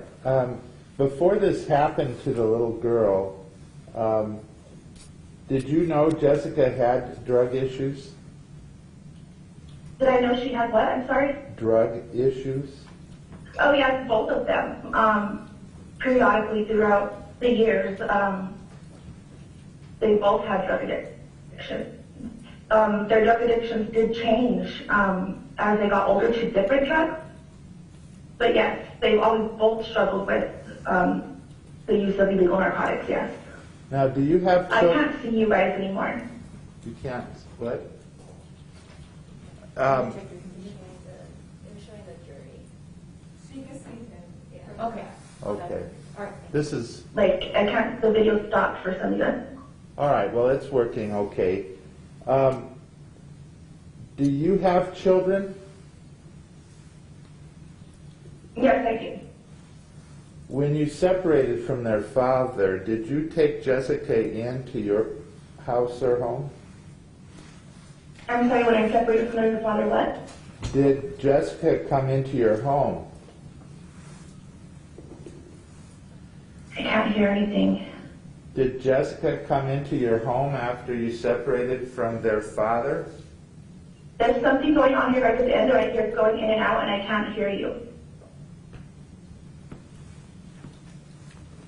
Try getting a little bit closer to the This is frustrating. Let's see if I'm closer, can you hear me better?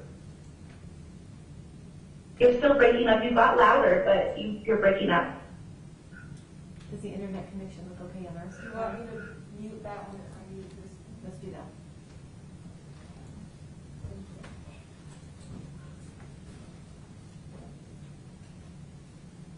We're trying.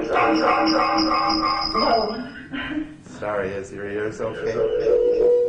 Yes, but now you're echoing like a lot.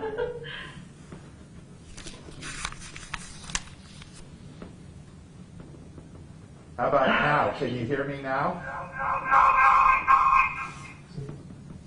It's still echoing.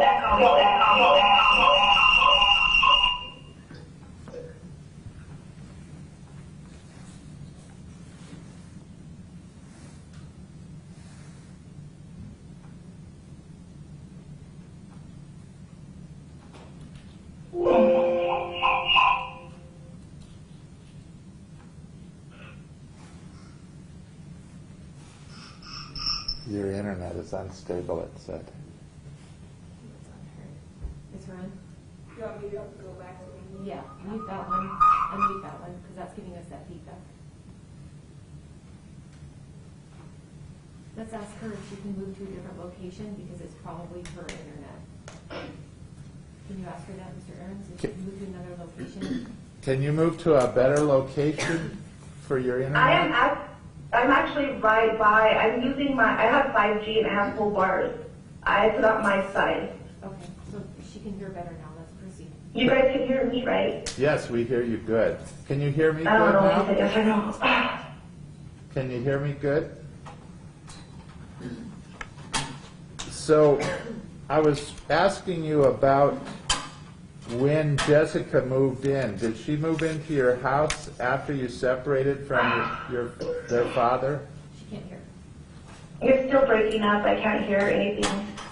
This is Okay, this is what we're gonna do. We're gonna have the parties approach. Go ahead and move this.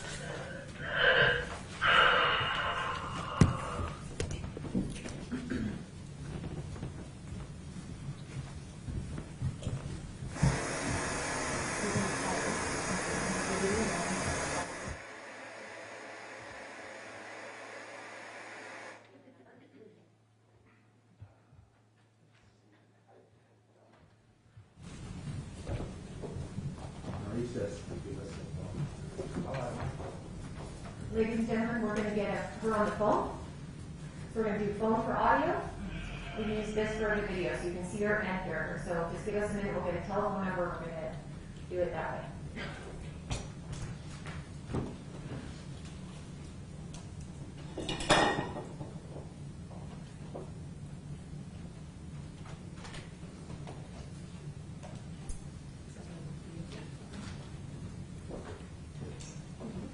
So we just need the phone number and we'll put her on speakerphone here.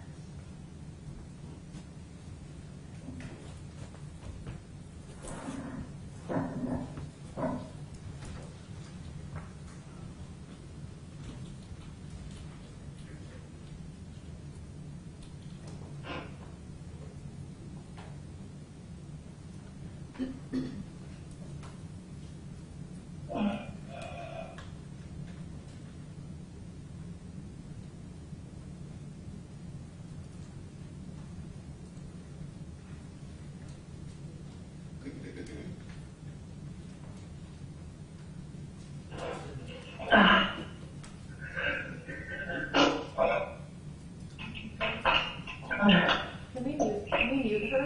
Please? Thank you.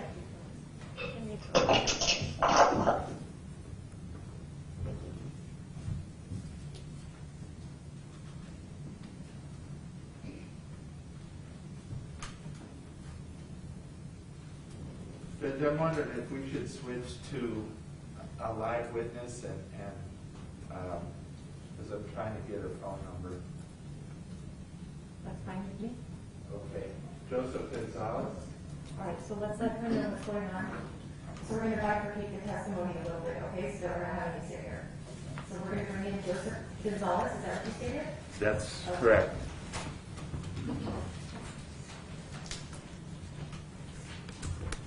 So we're going to take another witness and then have you call back. So at first the video went off, I still can't see you, and then, and now I can hear you perfect. All right, we'll get you back on in a little bit. Go ahead and mute. Okay, thank you. I apologize. I don't know. I know it's not mine. I can hear you perfect. Thank you. All right.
Apparently he went down on the floor, so we're going to get him back. All right.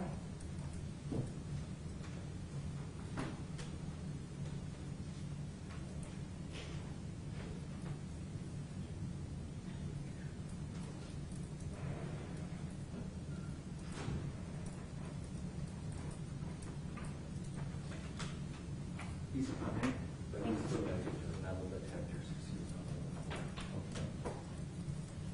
the not out in the hallway.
So we'll call Denise de Los Santos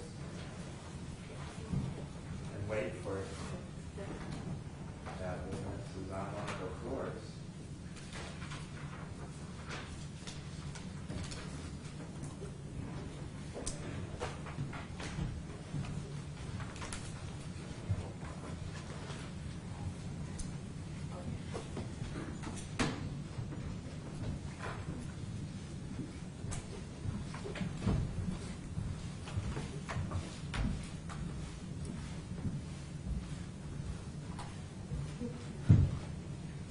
Mr. Los Santos, come on up and raise your right hand, please.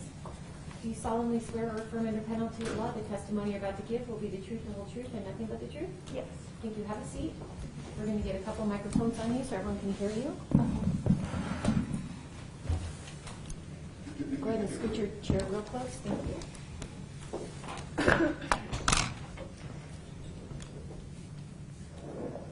And state your name, please.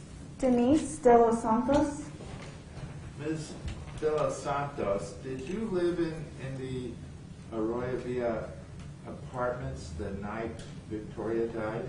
Yes. And what grade were you in then? I was in 8th grade. And what were you doing that afternoon to evening? I was hanging out with my friends Marcos and Larry, and then later on we went to go get my friend Jessica, and we were just hanging out outside. Okay. Were you inside the apartment complex when you were hanging out with your friends?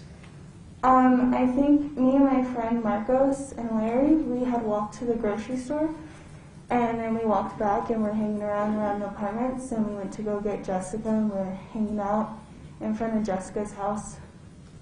Where was Jessica's house? Down the stairs with her, and then she went in front of the car that Fabian and Michelle were sitting in, and she kind of leaned forward with Victoria and like showed them to her, and then she went back inside. She went back all the way upstairs. What was Jessica Kelly's demeanor? Did you notice anything about how she was acting? She seemed like she was struggling carrying Victoria, and she had to keep like getting a grip of her, and she seemed kind of like in a, not like, I guess like in a laughing kind of way, like in a happy mode, like, oh hey, look at Victoria, like I don't know, it was kind of weird. It wasn't words, but that was her gestures? Yes, like hey look. Now, did you have any notion at the time that Victoria was already dead? No, I did not. What did you think? I thought she was asleep, and I thought she was just like carrying her outside, like, hey, look, she's asleep. But it was weird because I don't know why she would take a child outside if they were sleeping. It's weird. Thank you. Your witness.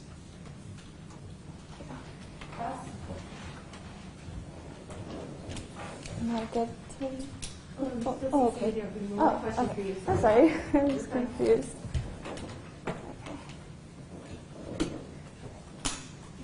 Good morning, Mr. Los Santos. Good morning. So you told Mr. Aarons just now that you went to the store with your friends Larry and Marcos? Yes. And you came back to meet up with your friend Jessica? Yes. And when you went to meet up with your friend Jessica, Michelle and Fabian were in a car outside? Yes. What were they doing?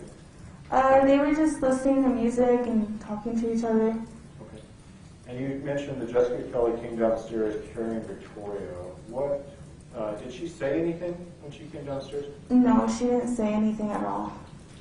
Do you remember giving a pretrial interview in this case with the parties? Yes. And did you say in that pretrial interview that she said, look, look? She didn't say look, but it kind of like the way she was holding Victoria, it seemed like she was like making a gesture like look. Okay. And you mentioned that Jessica Kelly was almost like laughing? Yeah, she was like she was smiling and like. And Fabian and Michelle laughed when she came downstairs, right? they were like already laughing amongst each other in the car, and then when they just like glanced at her when she was like showing the inventory, and they kind of just like nodded and smiled. Did they keep laughing? No, they started talking amongst each other again, but Jessica Kelly just was like, she went back upstairs. Did they go back upstairs after her? No, they stood in the car. No further questions, really. Any redirect? No redirect, Judge. All right, now you may step down. Just go ahead and take the microphone off before you leave. Thank you. We'll try. Okay. And how are you related to, if you are related, how you're related to Fabian Gonzales? He's my little brother. Okay. What's the year apart? How many years? He's the baby. So It's about 6 years apart. Did anyone ever call your brother Fabo that you're aware of? No. You've never heard that name before? No. Other than what we've heard in the media. Okay. Okay.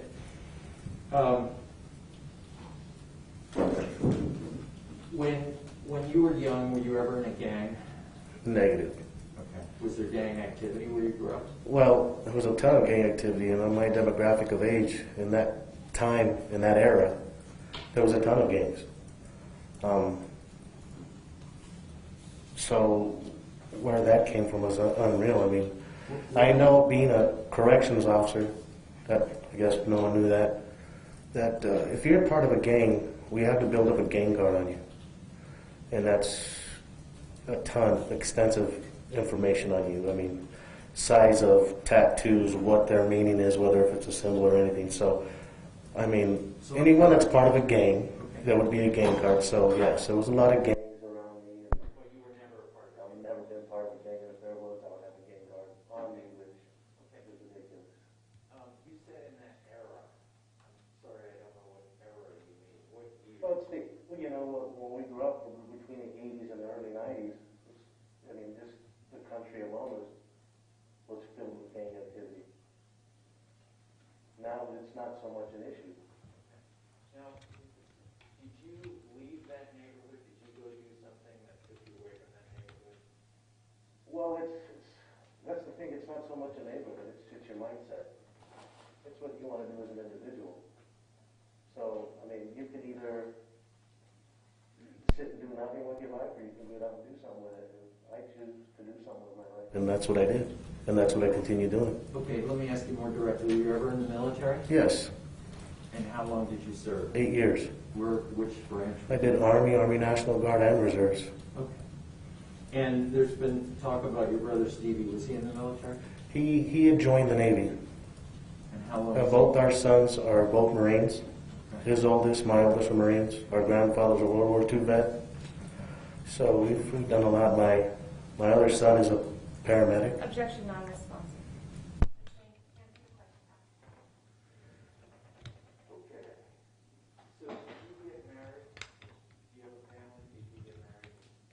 I've been married, correct? And do you have children? Yes. And did you work? Did you have a business? Yes. What was your business? What was your line of work? My business was a promotion entertainment business. Heavily derived off of public and community interaction, face-to-face interaction. So we put on events, we did charity events.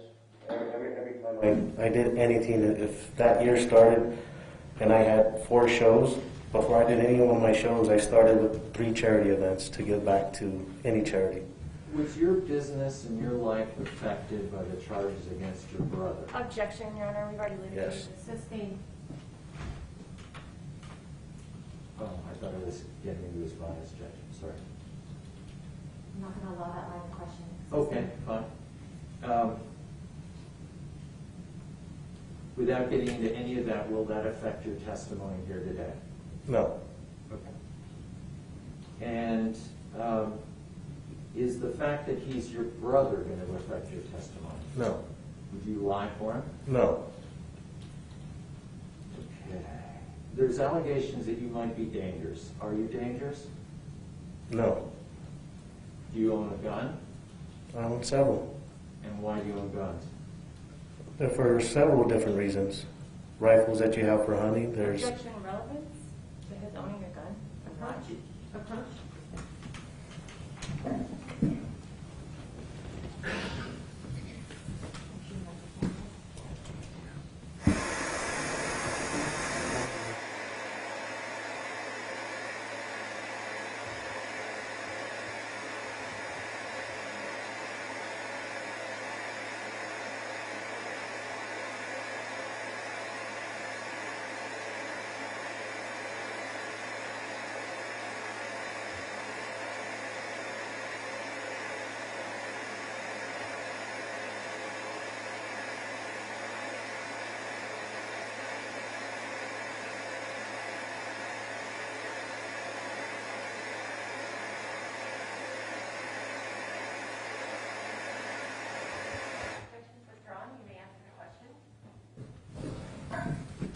can you repeat the question? I think I was asking you, whoops.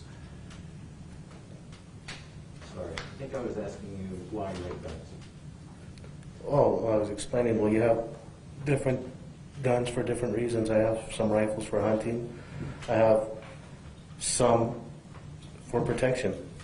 Okay, thank you. Now, I'm going to ask you about the specifics of this case. Sorry, the background was a while. Let me ask you about the barbecue. And I don't know if you remember this barbecue, but if you do, the general time frame of it, when was this barbecue? I couldn't tell you. Okay. Was it within a week of Victoria's death, do you think? Or? It was around that time. I just couldn't tell you day for time. I just don't remember. It was that incident was irrelevant to me. Okay. And were you contacted by Fabian? Did he Yes. send you texts and calls? And Yes. He told me exactly what happened with that barbecue. He was Without saying what he said, what was your impression of what he wanted from you? he wanted me to contact him and find out why he got jumped for one. Okay, so he wanted you to contact the people that he was having the dispute with? Mm-hmm. Okay. And what did you say about his proposal that you get involved? Negative. I told him they were just a waste of time. We're not going to do that. What happened was unfortunate, but regardless, you're not going to go back over there. No one's going to go take it any further. It was a waste of time. It was beneath him. I told him. It's exactly what I told him. And without your saying again what he said, did he seem upset when you said negative? No. He most of the time he listens to my reason. Okay. And do you remember if he came by your house? He could have, yes. Did he ask you for a gun? No. And so your basic advice was kind of move on. Forget about it. Right. And What happened is unfortunate. What can you do? You're not going to take it any further. Right. And do you think he has moved on in his life? It was, from what I understood, and to this day, what I understood, and from what he told me and everything else and what's been put out here, it was a dispute between him and our second cousin. And the girls, I don't know. I still don't know. It's still vague. He got hit. Okay. And who is that second cousin? Amanda. Amanda. Padilla? Padilla. Correct. But it was no... Objection, non-responsive. Wait for a question. Sustained.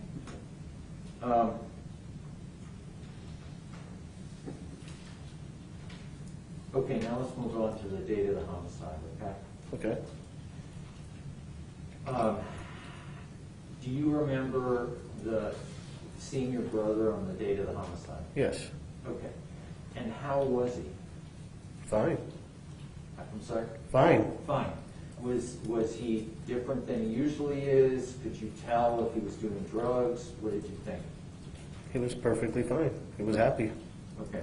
He was happy, and was anyone with him? When he went to my house, this was approximately around 4:30, if I can recall correctly. He was there in like a gold sedan. I don't remember what call, but he had this girl with him, and now that I know who it was Michelle. Did you meet her, or did I you saw her, and we didn't introduce. I just saw her from When I greeted him outside, we walked in. She stayed in the vehicle. She stayed in the car.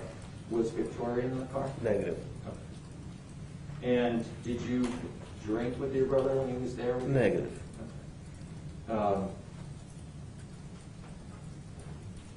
Did you ever give him drugs? Negative. Okay. Not meth? Negative. Nothing. Nothing. Okay. And why wouldn't you, do you not believe in drugs? What's your thing about drugs? To each his own, but yeah, no, I'm not going to support anyone's habit, and I wouldn't allow that in my house. Okay. And there was a time when Fabian and Tasha, his then girlfriend, lived with you for a while. You allowed them to live in your house. Do you remember that time? Yes. Okay. And what were the rules, and how did it go? Well, they stayed with us for a while, and I guess Tasha had a young baby at the time too. So they were out in the streets and not doing too good. I don't know what they were doing. I didn't really want to get. I told them, if you're going to be here at my house, you're going to pull your weight, and you definitely need to go get a job. Because if you're going to be there, you're going to improve yourself. I don't condone any of that stuff. So if I'm allowing you to ruin my house, then you're going to get better and you're going to do well for yourself. It's only improvement. That's it. It's the only way I live. Okay. I might have just a moment here on it. Sure.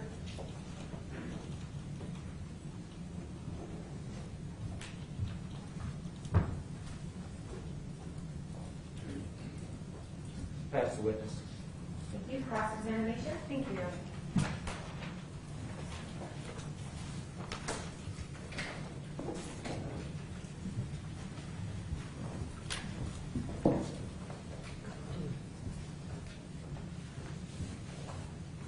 Just have one moment to consider.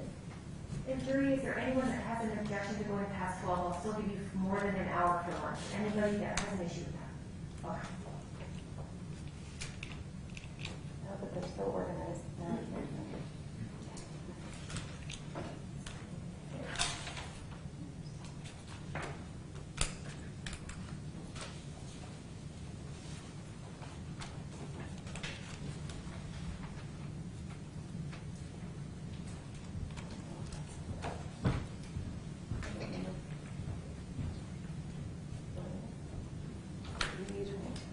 I apologize, Mullins.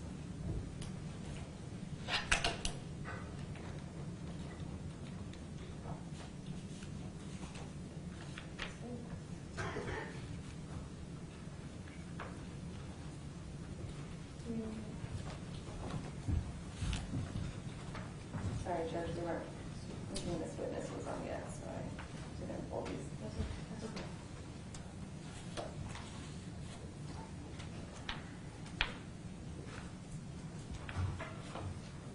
Casey, do you have that exempt number from the summary chart for the barbecue call?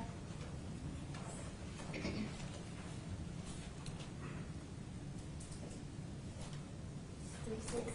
367.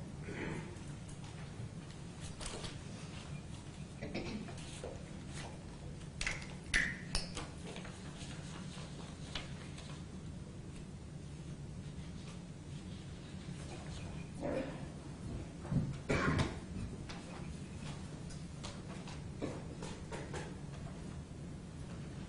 You just told this jury that you are not in a gang, correct? Correct. And you told this jury that everyone in a gang has something called a gang card. Is that what you told them?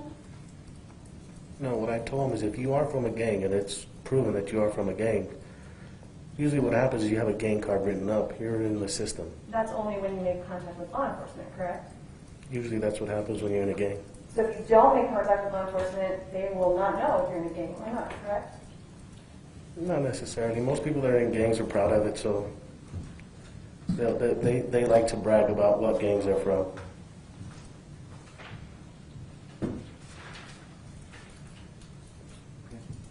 What exhibit number are you? 406. 406. I'm sorry, 407.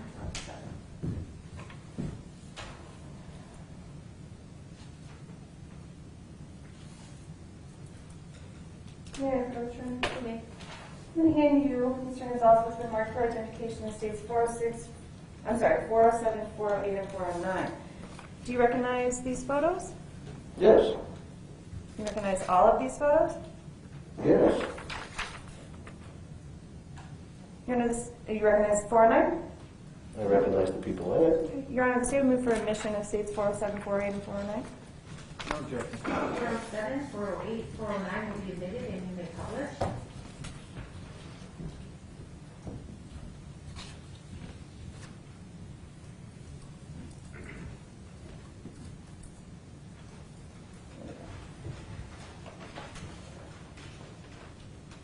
I'm going to publish what's been admitted now, states 407. Who's that middle person there? That's me. And who's this person right here? That's Marquise. And is he throwing up a TC right here with his hands? Negative. Negative? Negative. Let's talk about this picture, 409. Who's in this picture? My two brothers and someone that's no longer with us. And they're all wearing the same hat? They were funny like that. They like to color coordinate. You can see the plaid red shorts as They well. like to wear red? They like red. They like red. And they like that C hat? Do you know why they would wear that hat? I just told you they like to color coordinate. They just like to color coordinate. Would it surprise you to know that your brother Adrian thought that these, or told police that these hats were Cubs hats? Then I couldn't tell you what So the these aren't relevance gang is hats? with the hats. These aren't your brothers wearing gang hats? Let's look at 408. You talked about you had an event or a business here? No, this is. Do you know this is back in the 90s? We did a tour. This is back when this is before I was doing promotions. Actually, I was an artist and a producer. So this is a picture of us in El Paso, Texas. We did a show with Too Short. And that was an awesome show. This is memories. I just saw that picture. It's awesome memories. You need to assist me and answer the question asked and nothing further. She asked if I recognized the photo, and I explained where I recognized it Yes from. or no? Yes, Thank you. Next question? Thank you, Your Honor. And this is you right here? that's me. What are you doing with your hand right here? Number one. Let's talk about this case.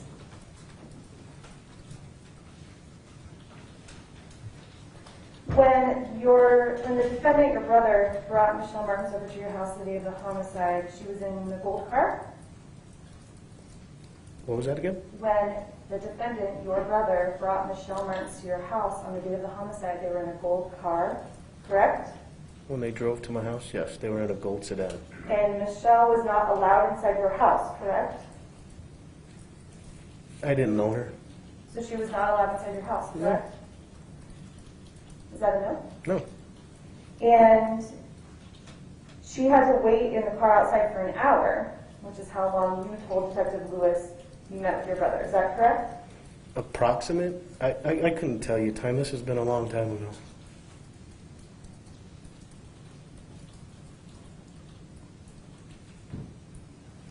The defendant told you he was jumped at this barbecue, correct?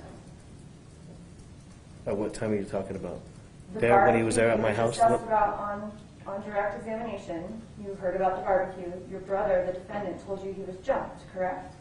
Before him and Michelle Martens were at my house, correct? Right, we're talking about the barbecue, right? I just didn't know because you just jumped from two different time frames. Sure. So he told you he was jumped, correct? Yes. And he reached out to you 18 or 19 times in a row in 1 hour, correct? I couldn't tell you. Did you know that the police got a search warrant for your phone records? I'm sure they did. I'm going to show you what's been admitted as 367. Does this help refresh your recollection about how many times your brother called you in that 5 o'clock hour after he left the barbecue? No, because it looks like if you go back to that previous page, he's probably kept calling and I was ignoring it. That's what it looks like I was doing. You didn't talk to him at all the day before this, did you? Or the day before that, did you? I couldn't tell you. Would you like to see your phone records? Even if you showed me the phone records, I couldn't tell you who I talked to 6 years ago. Understood. If it's there, then I did. And if it shows it, then I did. Go ahead and answer the question asked, sustained. Do you remember being interviewed by Detective Rich Lewis in 2017? Yes. And you remember someone else being there? I remember all you being there. Do you remember, no, Detective Lewis. Yes. You remember being there with Maurice Moya and Detective Lewis when they came to meet you? Yes. And you wouldn't speak to Detective Lewis without Maurice Moya there, correct? Correct. Can I remember your question?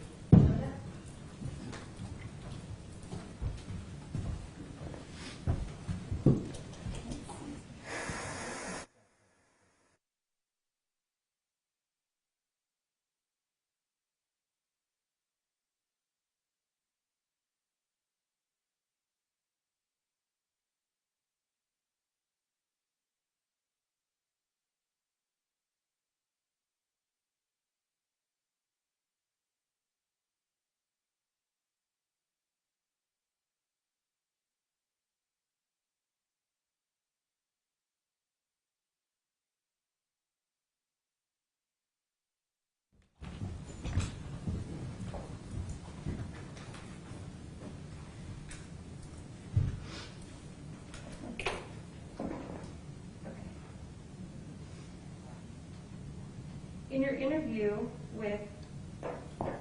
interview with Detective Lewis, you only told him about one phone call from your brother. Is that right? The only phone call I talked to him with. But we see some more than one phone call you talked to him. You talked to him at 5:22 and also at 5:56 and at 5:53. I wouldn't deny that. You're asking if I recall that. I don't. I talked to him. I remember the gist of it. He can answer that. What was your answer? Go ahead. Well, I don't remember. I just remember the calls. I talked to him and I told him what I thought about the barbecue incident, and that's what those phone calls are derived from. Do you remember telling Detective Lewis that there was a call and did not mention the rest of these calls, or do you not recall at this time? I'm not pulling up my call list. I don't recall what we talked about. And the defendant wanted you to go over with him back to the house, correct? And what was that? The defendant wanted you to go back over to the house where the barbecue happened, correct? No. He was angry.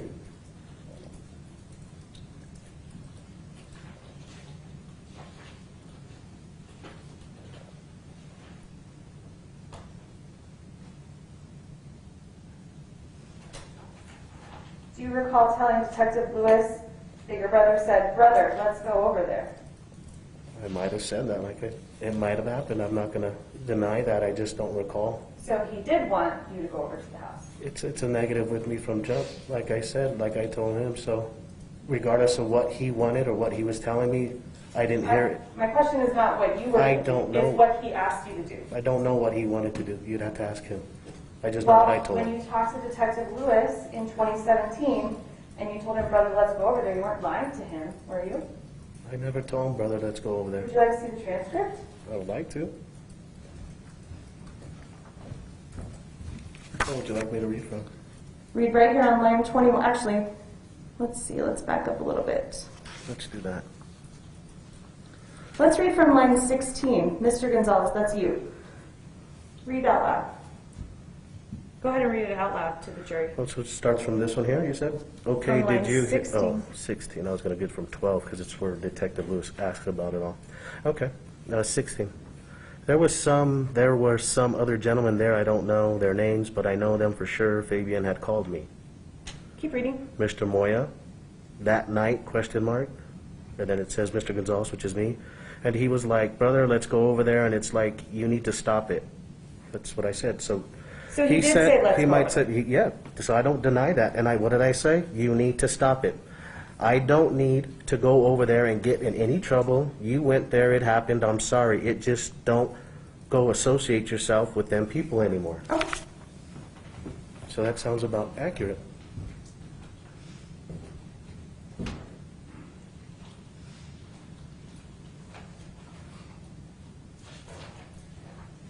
Do you know who Anselmo Herrera or Sedmo is? Yes. And you know Robert Fine Sanchez? Yes. Were they friends of yours? Acquaintances. Acquaintances of yours?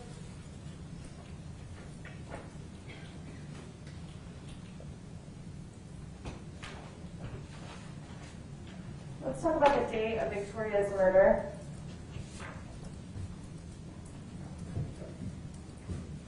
You had some calls with the defendant that day. Yes. And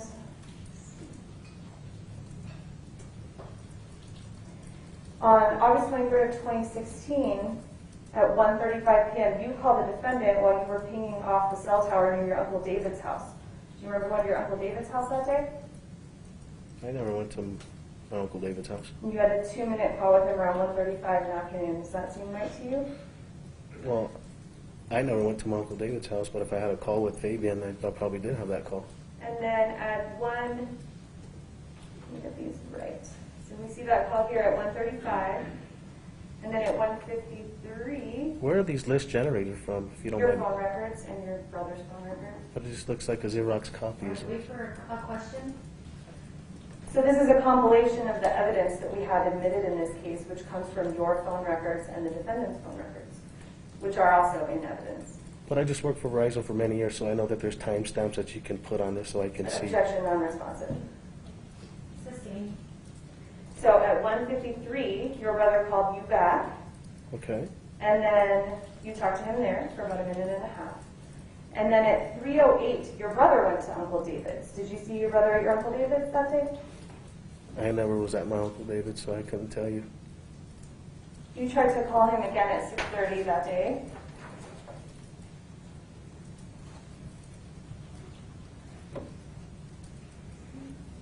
And you're on 6:32. After he left my house, Objection non-responsive. Wait for question. Sustained. well, she asked a question, so I was going to answer it, Judge. If this is not the opportunity to just volunteer things, wait for a question.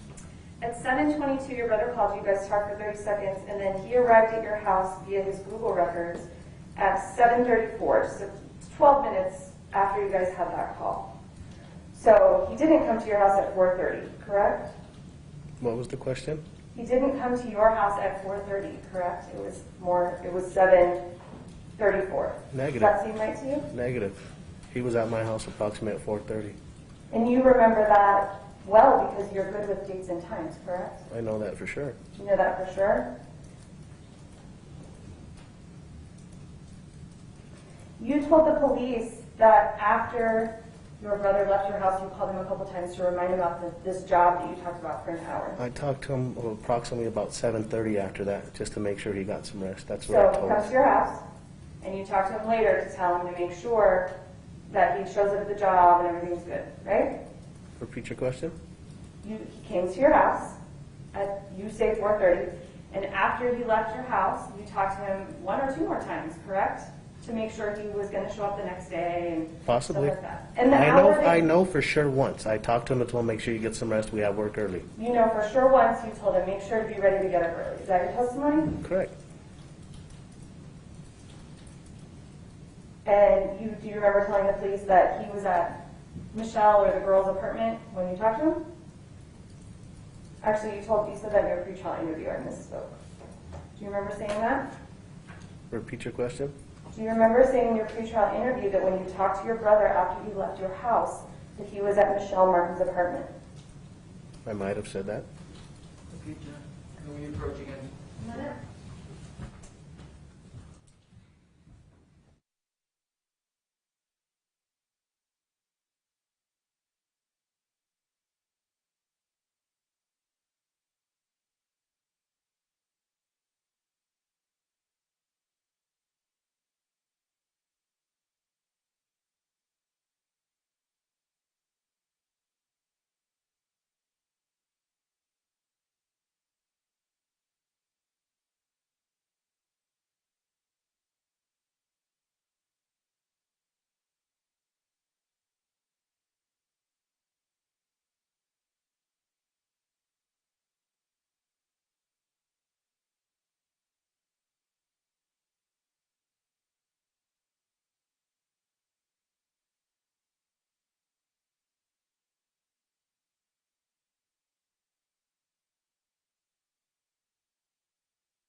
let's go back to what we were talking about. So why did you call him after he left your house? You just want to make sure he was going to be there on time? Correct. And do you remember saying that you always confirm with him about jobs when he does a job with you? I would do that with anyone, not only my brother. But in fact, you didn't talk to your brother after you left your house. Isn't that true? I already stated I did talk to my brother You after. did? So if the records show that he leaves your house and there are no further calls with him that night, can you explain that? Your last call with your brother is at 7:22. He's at your house at 7:34. And there are no calls after that time. So you didn't actually call him to confirm him coming to the job the next day, did you? Ma'am, your times are off. Those are inaccurate. Your times are off. My And the times next are day accurate. when he didn't show up to the job, you didn't call him then either, did you? To ask, hey, where are you? You're supposed to be at this job that I called you last night to confirm about. Well, Nancy Laughlin had a nice news Objection, ad Your Honor, that we not got to this see. one. So respond to the question only. You did not call him, did you?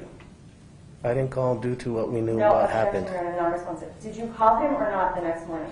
Negative.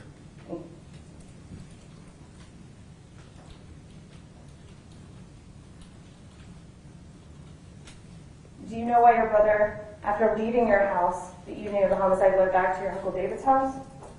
No. May I have a moment? You may.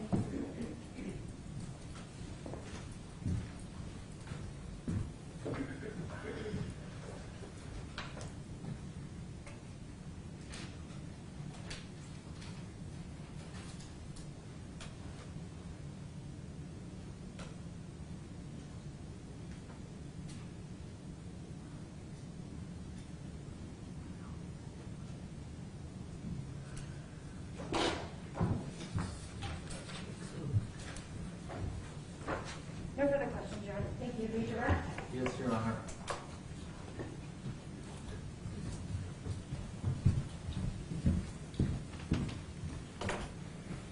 Is this specific? We'll just work with it. Try it and we'll see if we can. Okay. The state asked you a lot of questions about a job with your brother. Mhm. You talk about on direct. I'd like you to have a chance.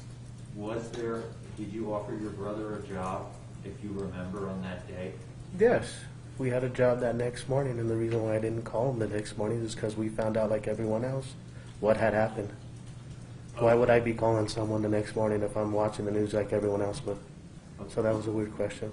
And that was the other question I was going to ask you, is if you could tell you wanted to explain why you might not have called him, and that's your explanation? Well, yeah.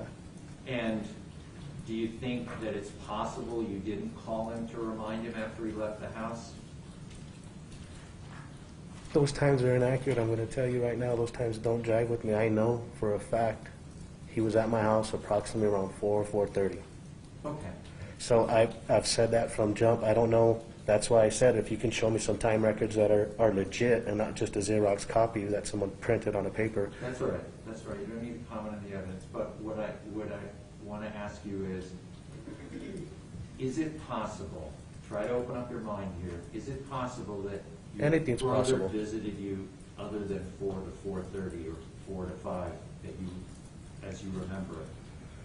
Is it possible it was a different hour that day? Maybe. There's possibilities. No further questions, Judge. All right, leave this witness be excused. Yes. All right, thank you. You may step down. Thank you. You should leave your microphone here. Thank you.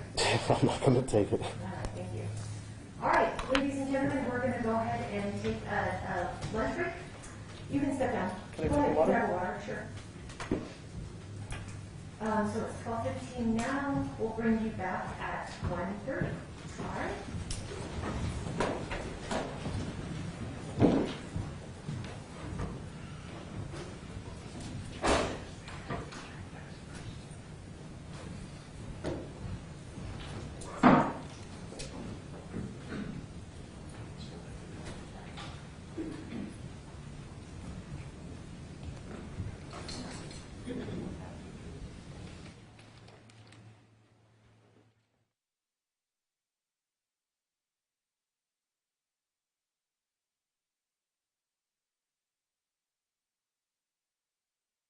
Let the jury get out first, and then you can go.